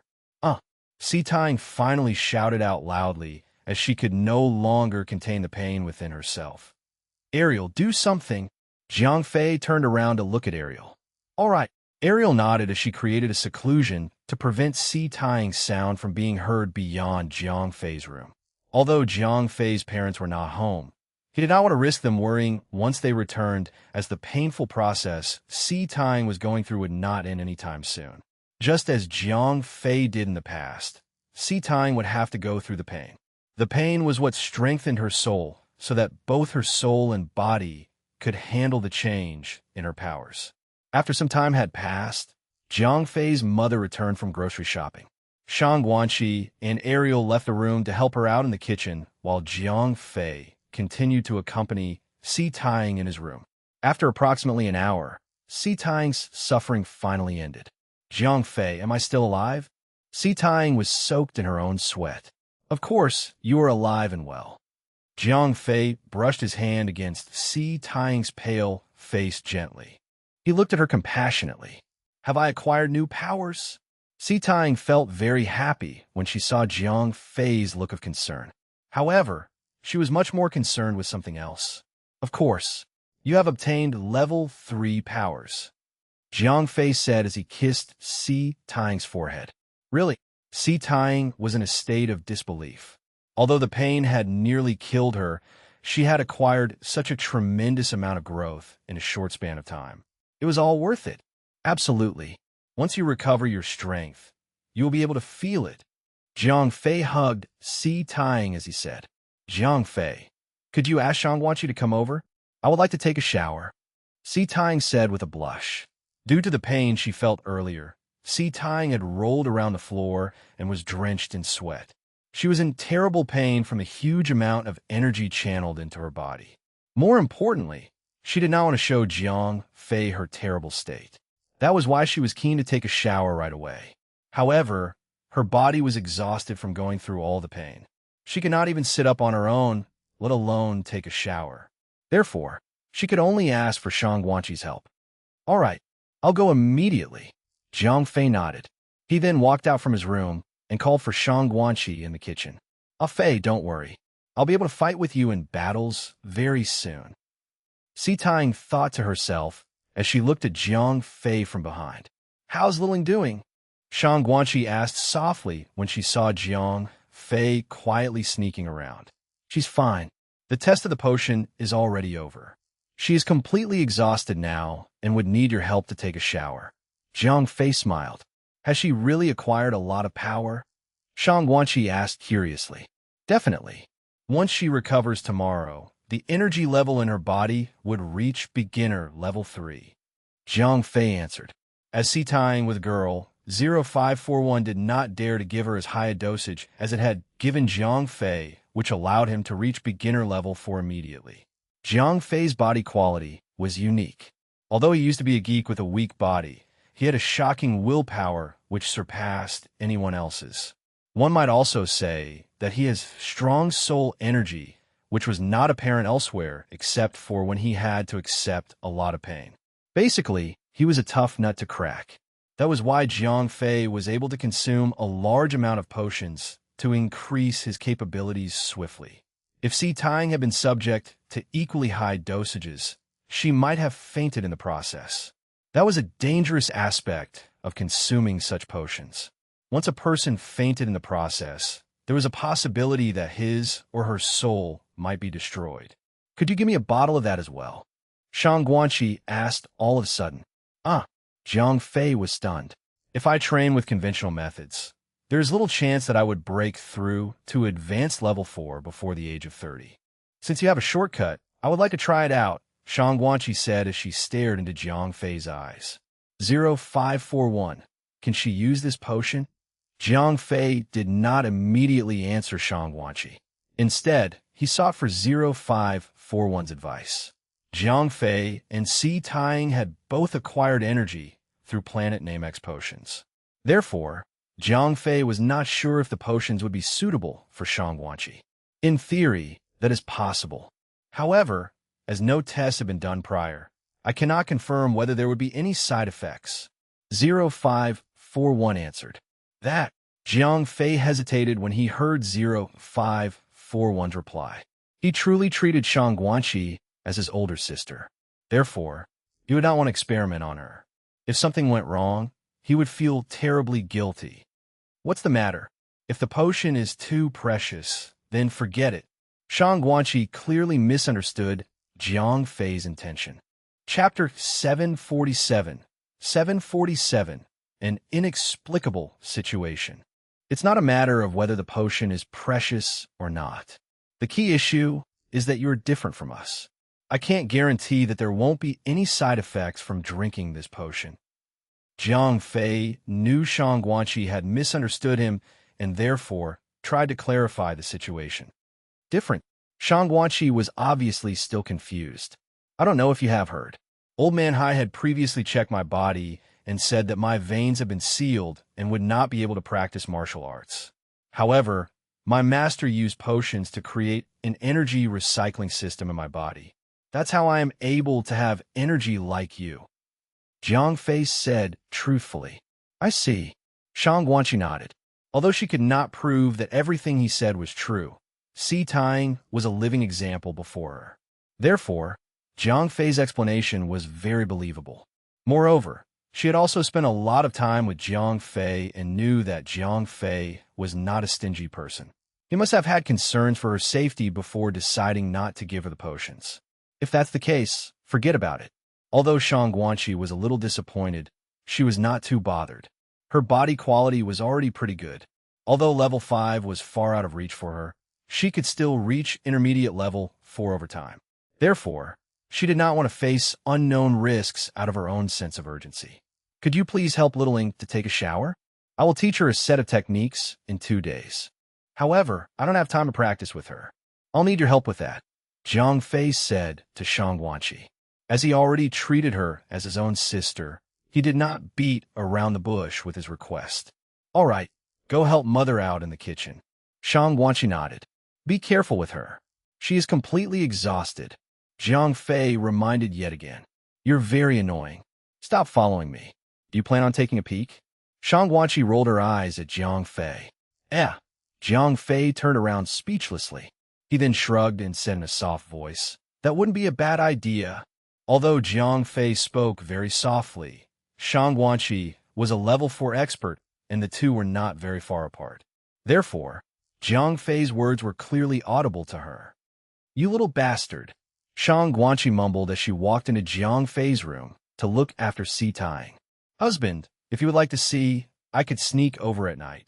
Since Shang Guanqi heard Jiang Fei's soft voice, Ariel, who was a level 5 expert, could as well.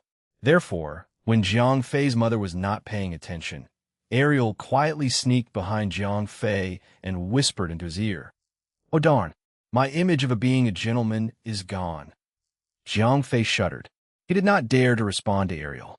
He then quickly pulled Ariel into the kitchen to help his mother out. Clearly, Jiang Fei had thought about what she said. As a hot-blooded young man, Jiang Fei had physical desires as any normal young man would. Therefore, he was definitely tempted by Ariel's suggestion. However, as a true geek, he did not have the guts. Firstly, he was still living with his parents. If his parents found out, he would not know how to explain himself. Jiang Fei's mother may be quite open-minded, but his father was not. Moreover, Jiang Fei had the key consideration of Isabella. She had not even been resurrected yet. If she found out that her man had lost his virginity to someone else, she might get very upset. Therefore, Jiang Fei convinced himself that he needed to keep his virginity. During dinner, Jiang Fei's parents noticed that Si Tying was behaving abnormally. Jiang Fei's father would glance at Jiang Fei occasionally, while his mother's gaze shifted between him and Si Tying. Si Tying blushed the whole time and barely ate anything. Whilst cleaning up, Jiang Fei's mother whispered to him softly, Little Fei, I know you are not a normal human. However, you still need to look after Si Tying. Look at her. She seems so exhausted. Why don't you be more gentle with her? Mother, it's not what you think. Jiang Fei was close to tears. When he saw how Shang Guanqi had carried Si Tying back to her room, Jiang Fei realized why his parents had looked at him with such odd expressions. All right, your mother isn't an old-fashioned person. I will speak to your father about it. However, you need to stop torturing Little Ing. Go ahead. Spend more time with her. Jiang Fei's mother spoke as she pushed him out of the kitchen. It's really not what you think. Jiang Fei felt as if he had been wrongly judged. Jiang Fei took a look around the house. Shang Guanqi and Si Tying had already returned to their room. His father was still sitting quietly in the living room. Jiang Fei had not even clarified things with his mother. If he approached his father now, he might get scolded before he even said anything. I should get out of their way. Jiang Fei finally decided to sneak back into his room. Ariel had originally planned on going with Jiang Fei into his room. However, Jiang Fei saw his father's angry stare as they were about to enter his room and instead brought Ariel over to where the other ladies were instead. Oh my God, I am in a truly inexplicable situation. Jiang Fei sighed on his bed. All right, 0541. How is Si Tying's martial arts technique coming along? Jiang Fei suddenly recalled. After all, Si Tying had already drank the potion. Once her body recovered, she would have level 3 capabilities. It would only be appropriate if she knew some martial arts techniques as well. I predict that it would be complete by noon the day after tomorrow. 0541 answered. What about the technological equipment? Jiang Fei asked. They'll be complete in 2 more days. 0541 answered. All right, good. Jiang Fei noted. Han Qianyu's tactic of delaying the war was working very well. The major rice exporting country had taken 8 days to complete 2 duels. By the time the third duel was over, Jiang Fei would be able to hand over the orders. Once the major rice exporting country realized what was going on, China would have completed the preparations for war. Captain, we should produce some bio-humans to expand your capabilities. 0541 said. How long does it take to produce one of the bio-humans? Jiang Fei asked. An advanced level 4 bio-human would require 7 days, whereas a pinnacle level 4 would require 10 days. However, there are 25 incubation rooms in the bio-experimental laboratory. Therefore, we could produce all 25 at the same time. 0541 said. If that's the case, produce 24 advanced level 4s and 1 pinnacle level 4. Jiang Fei said after some thought. As you wish, Captain. 0541 immediately started carrying out Jiang Fei's command. Chapter 748. How to Choose a Girl. After arranging things with 0541, Jiang Fei entered the game. Unlike the past few days during which Jiang Fei had a leisurely time in the game, he was now assigned with a special task. 0541 had started work in the biofactory. In 7 to 10 days, the first batch of bio-humans would be produced. However, if souls were not transferred to those bio-humans immediately, new souls would form within them. If that happened, the bio-humans would be out of control like how Phoenix was. Therefore, Jiang Fei's primary objective in the game today was to select the man-made souls he needed. Although there were many ladies around Jiang Fei, none of them were as developed as Ariel and Isabella. Despite many of them having reached the infatuated state with Jiang Fei, they lacked love and willingness to sacrifice and could not be considered humans yet. However, according to 0541, these ladies were highly advanced artificial souls despite not being perfect man-made souls. China's military was able to start producing supreme androids because they lowered the standards for usage and not because they had found a way to create perfect man-made souls. At the moment, the man-made souls that the Chinese military used were not as advanced as the ladies around Jiang Fei and were far more inferior to Isabella and Ariel. However, they were sufficient to be used to operate the androids in battle. China could not afford to look into the details due to pressure from the major rice-exporting country and the impending war. According to 0541's categorization, the only perfect souls amongst Jiang Fei's ladies were Ariel and Isabella, followed by Sylphie, Hua Milan, and Saint of the Light Nina. The Naga priestesses were classified as level 3, followed by members of the Saints Guard, and finally the female Yetis. Among these ladies, as Ariel and Isabella had already reached the perfect level, they were basically identical to normal humans. Sylphie, Hua Milan, and Nina had also spent a lot of time with Jiang Fei and therefore had very high evolution levels. As Jiang Fei had killed the evil god Solon, he won over the hearts of the Naga priestesses.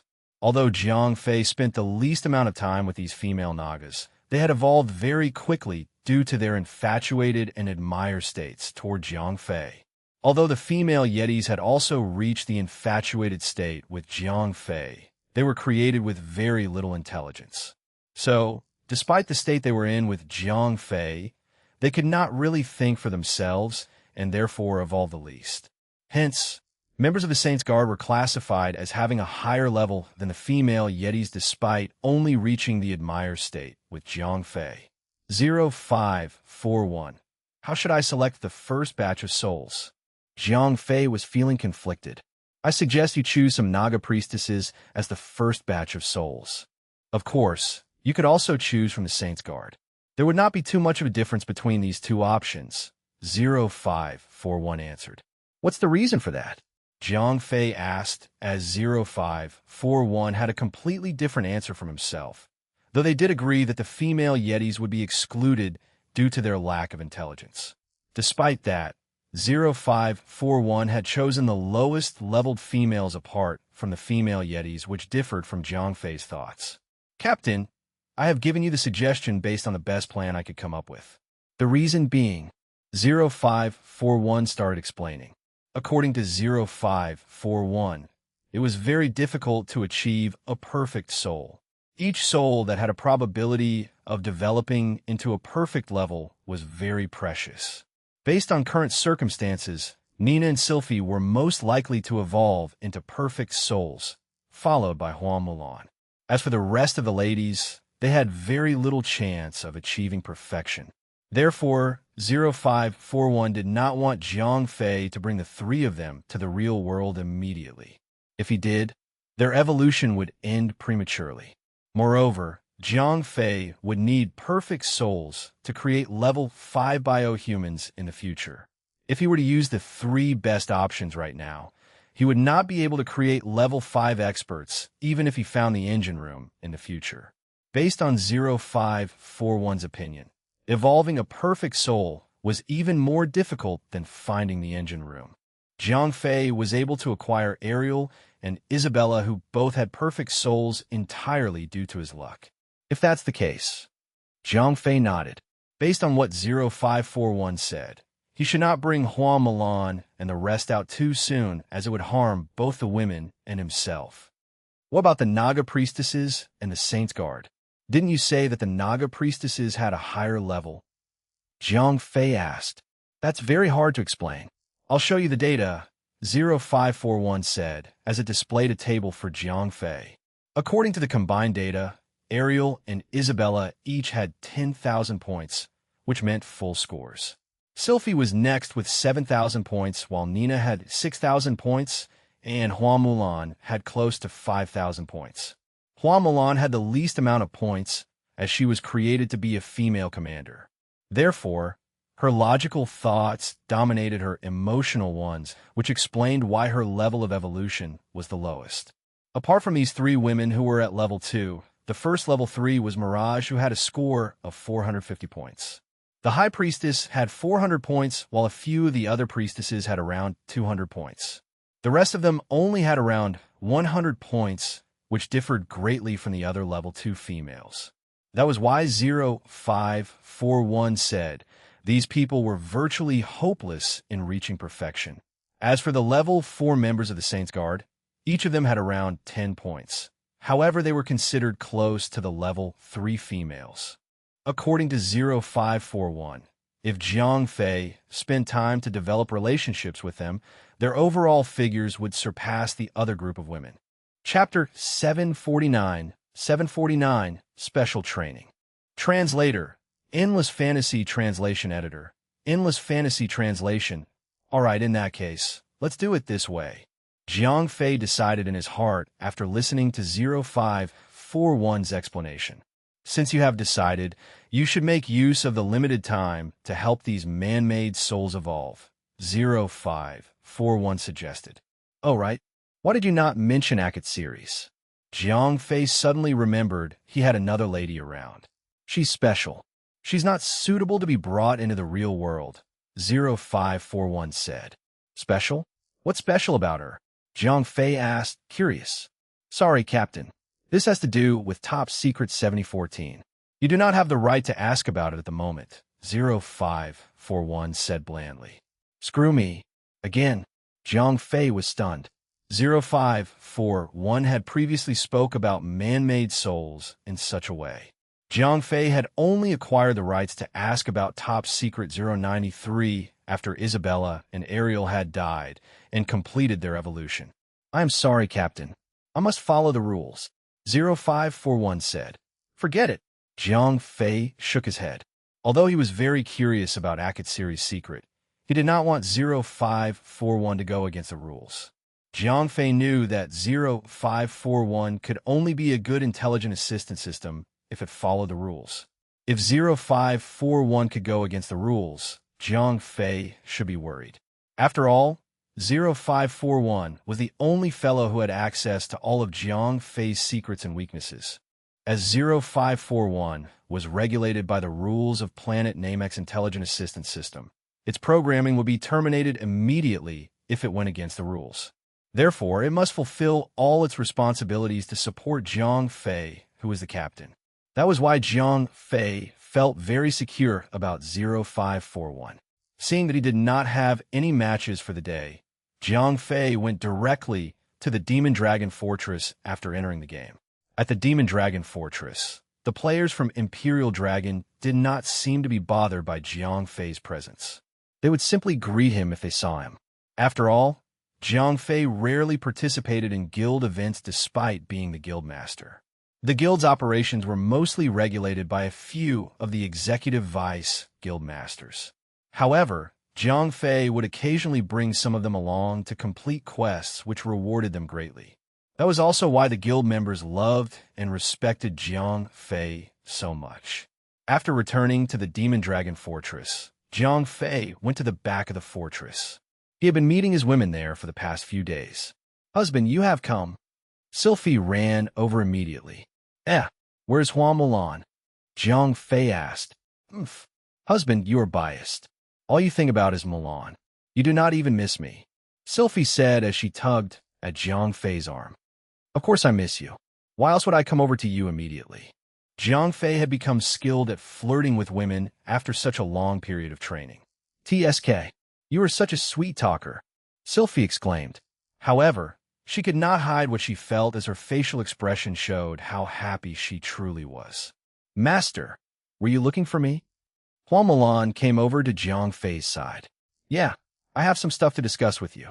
Jiang Fei nodded. When he saw that the other ladies were arriving one after another, he decided to go right down to business. Otherwise, they would start disrupting the conversation and he would not be able to get his work done. "Fei, why are you looking for Sister Mulan?" Nina asked with a warm smile. She was like Ariel in terms of being liked by all of the women around Jiang Fei. However, unlike Ariel, who was like a little sister to everyone, Nina was the exact opposite. She was like the big sister who looked after everyone else. Therefore, she was the most respected person amongst the group of women. "Please choose 25 women from the Saints Guard and make one of them the group leader," Jiang Fei said to Hua Mulan. "All right." After all, Hua Mulan was born into the military.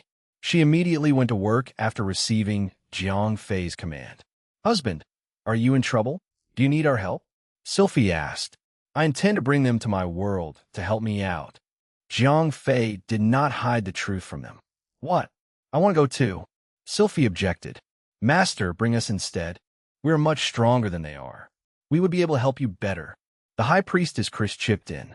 "This has nothing to do with capabilities." Jiang Fei shook his head.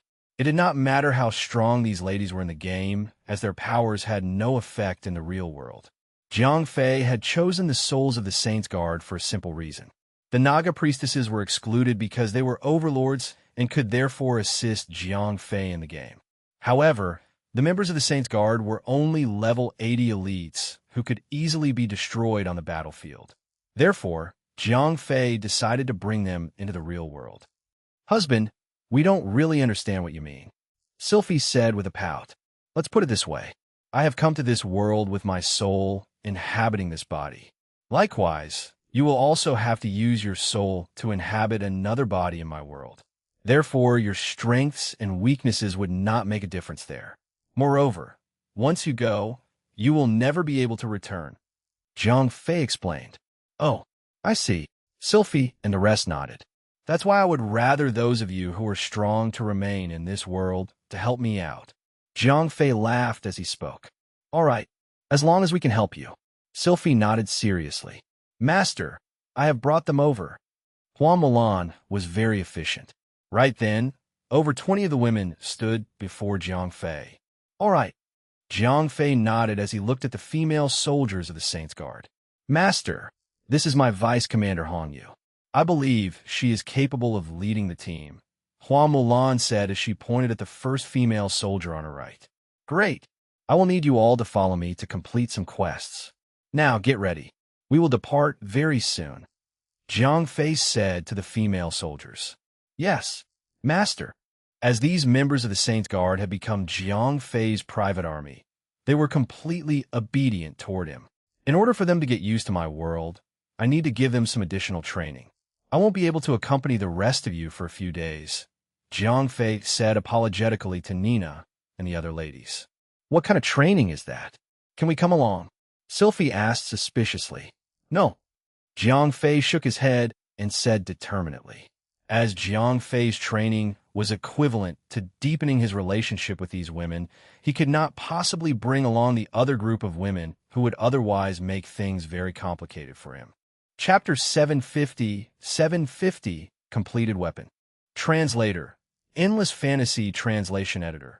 Endless Fantasy Translation. According to 0541's plan, Jiang Fei needed to bring the reputation level of these 25 women to the infatuated state. After that, he would have to spend more time with them to make sure they truly fall in love with him beyond the limitations of the system. That was the only way to stimulate the evolution of these women. Increasing reputation points was relatively easy for Jiang Fei. Although he could no longer complete quests to increase reputation points, as they had already become his private army, Jiang Fei could still bring them along to fight against monsters, which also contributed a lot to the point increase. Although the amount of reputation points earned through such a method was very little for others, it was not the case for Jiang Fei, who had the title of Romeo. On top of that, Jiang Fei had also become very skilled in flirting with women after spending so much time around ladies. As such, all the women in the group had easily started falling for him. With the title of Romeo, Jiang Fei was akin to a celebrity to his female fans. Even simple questions like, "Are you tired?" would make the ladies blush in front of him, unless of course if they were in any way like tomboys, then they would have rolled their eyes at him. In a few days' time, Jiang Fei had managed to bring the level of reputation of these women to infatuated toward himself. Everyone, including Hong Yu, was now looking at Jiang Fei with a loving expression. Phew! Thank goodness. When he saw that these women still knew how to control themselves, Jiang Fei sighed in relief. He was truly worried that these women would behave like the Naga priestesses who looked at him with a dominant gaze. It always seemed as if they would devour Jiang Fei in a heartbeat. Jiang Fei had chosen to bring the souls of the members of the Saints Guard to his world partially because of this. After all, the Naga priestesses were all too possessive. Each of them seemed to want to rape him forcefully. If he brought them to the real world, he was worried he might lose his virginity against his will. In comparison, these human females handpicked to be trained in the Saints Guard were much more demure. Although they looked at Jiang Fei with an expression of love, they did not have any intention of invading his body. Come on, Phase 2. Jiang Fei scratched his head as he recalled 0541's plan. 0541's plan was very simple. Flirting with women sounded like a simple task after all.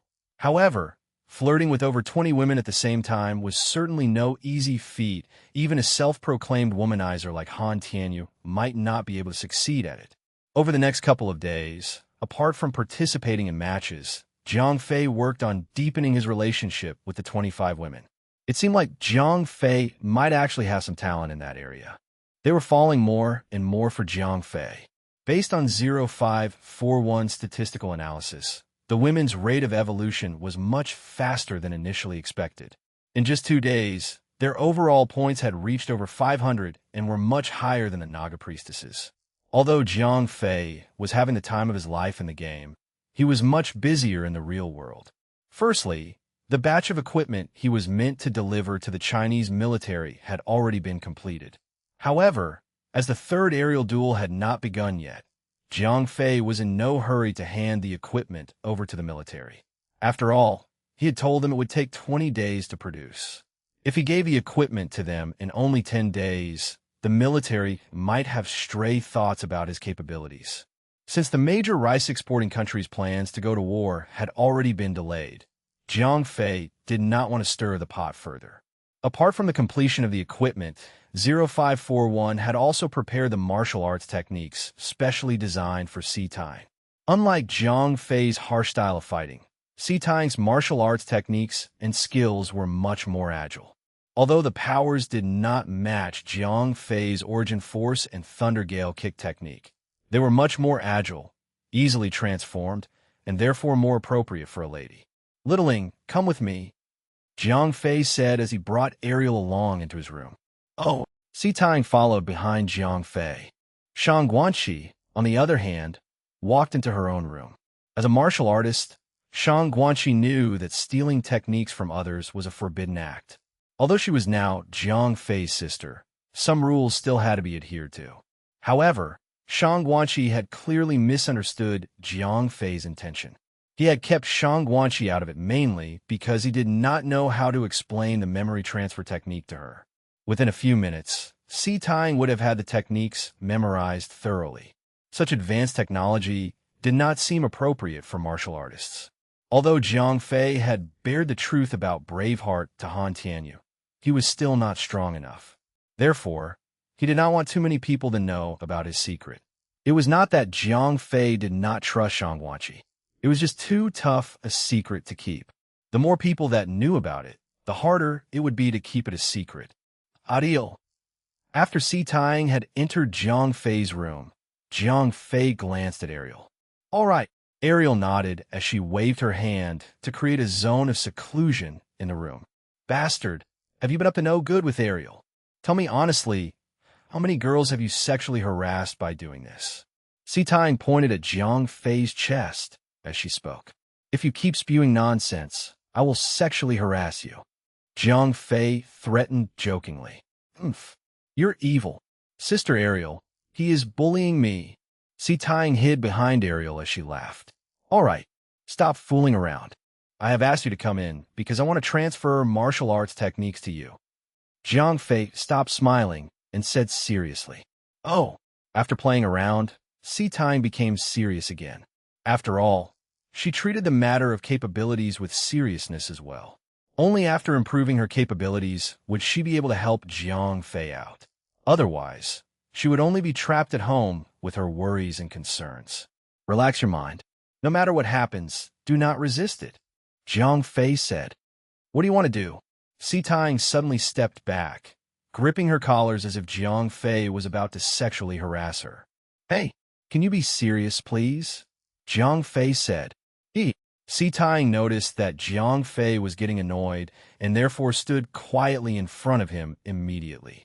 All right, do it. Jiang Fei nodded at Ariel. Thereafter, Ariel used her soul energy to hypnotize Si Tang in an instant. And that's it for this part. Thanks so much for listening. If you loved it, hit subscribe so you don't miss the next one, and drop a comment letting me know what story you want to see next. See you in the next part.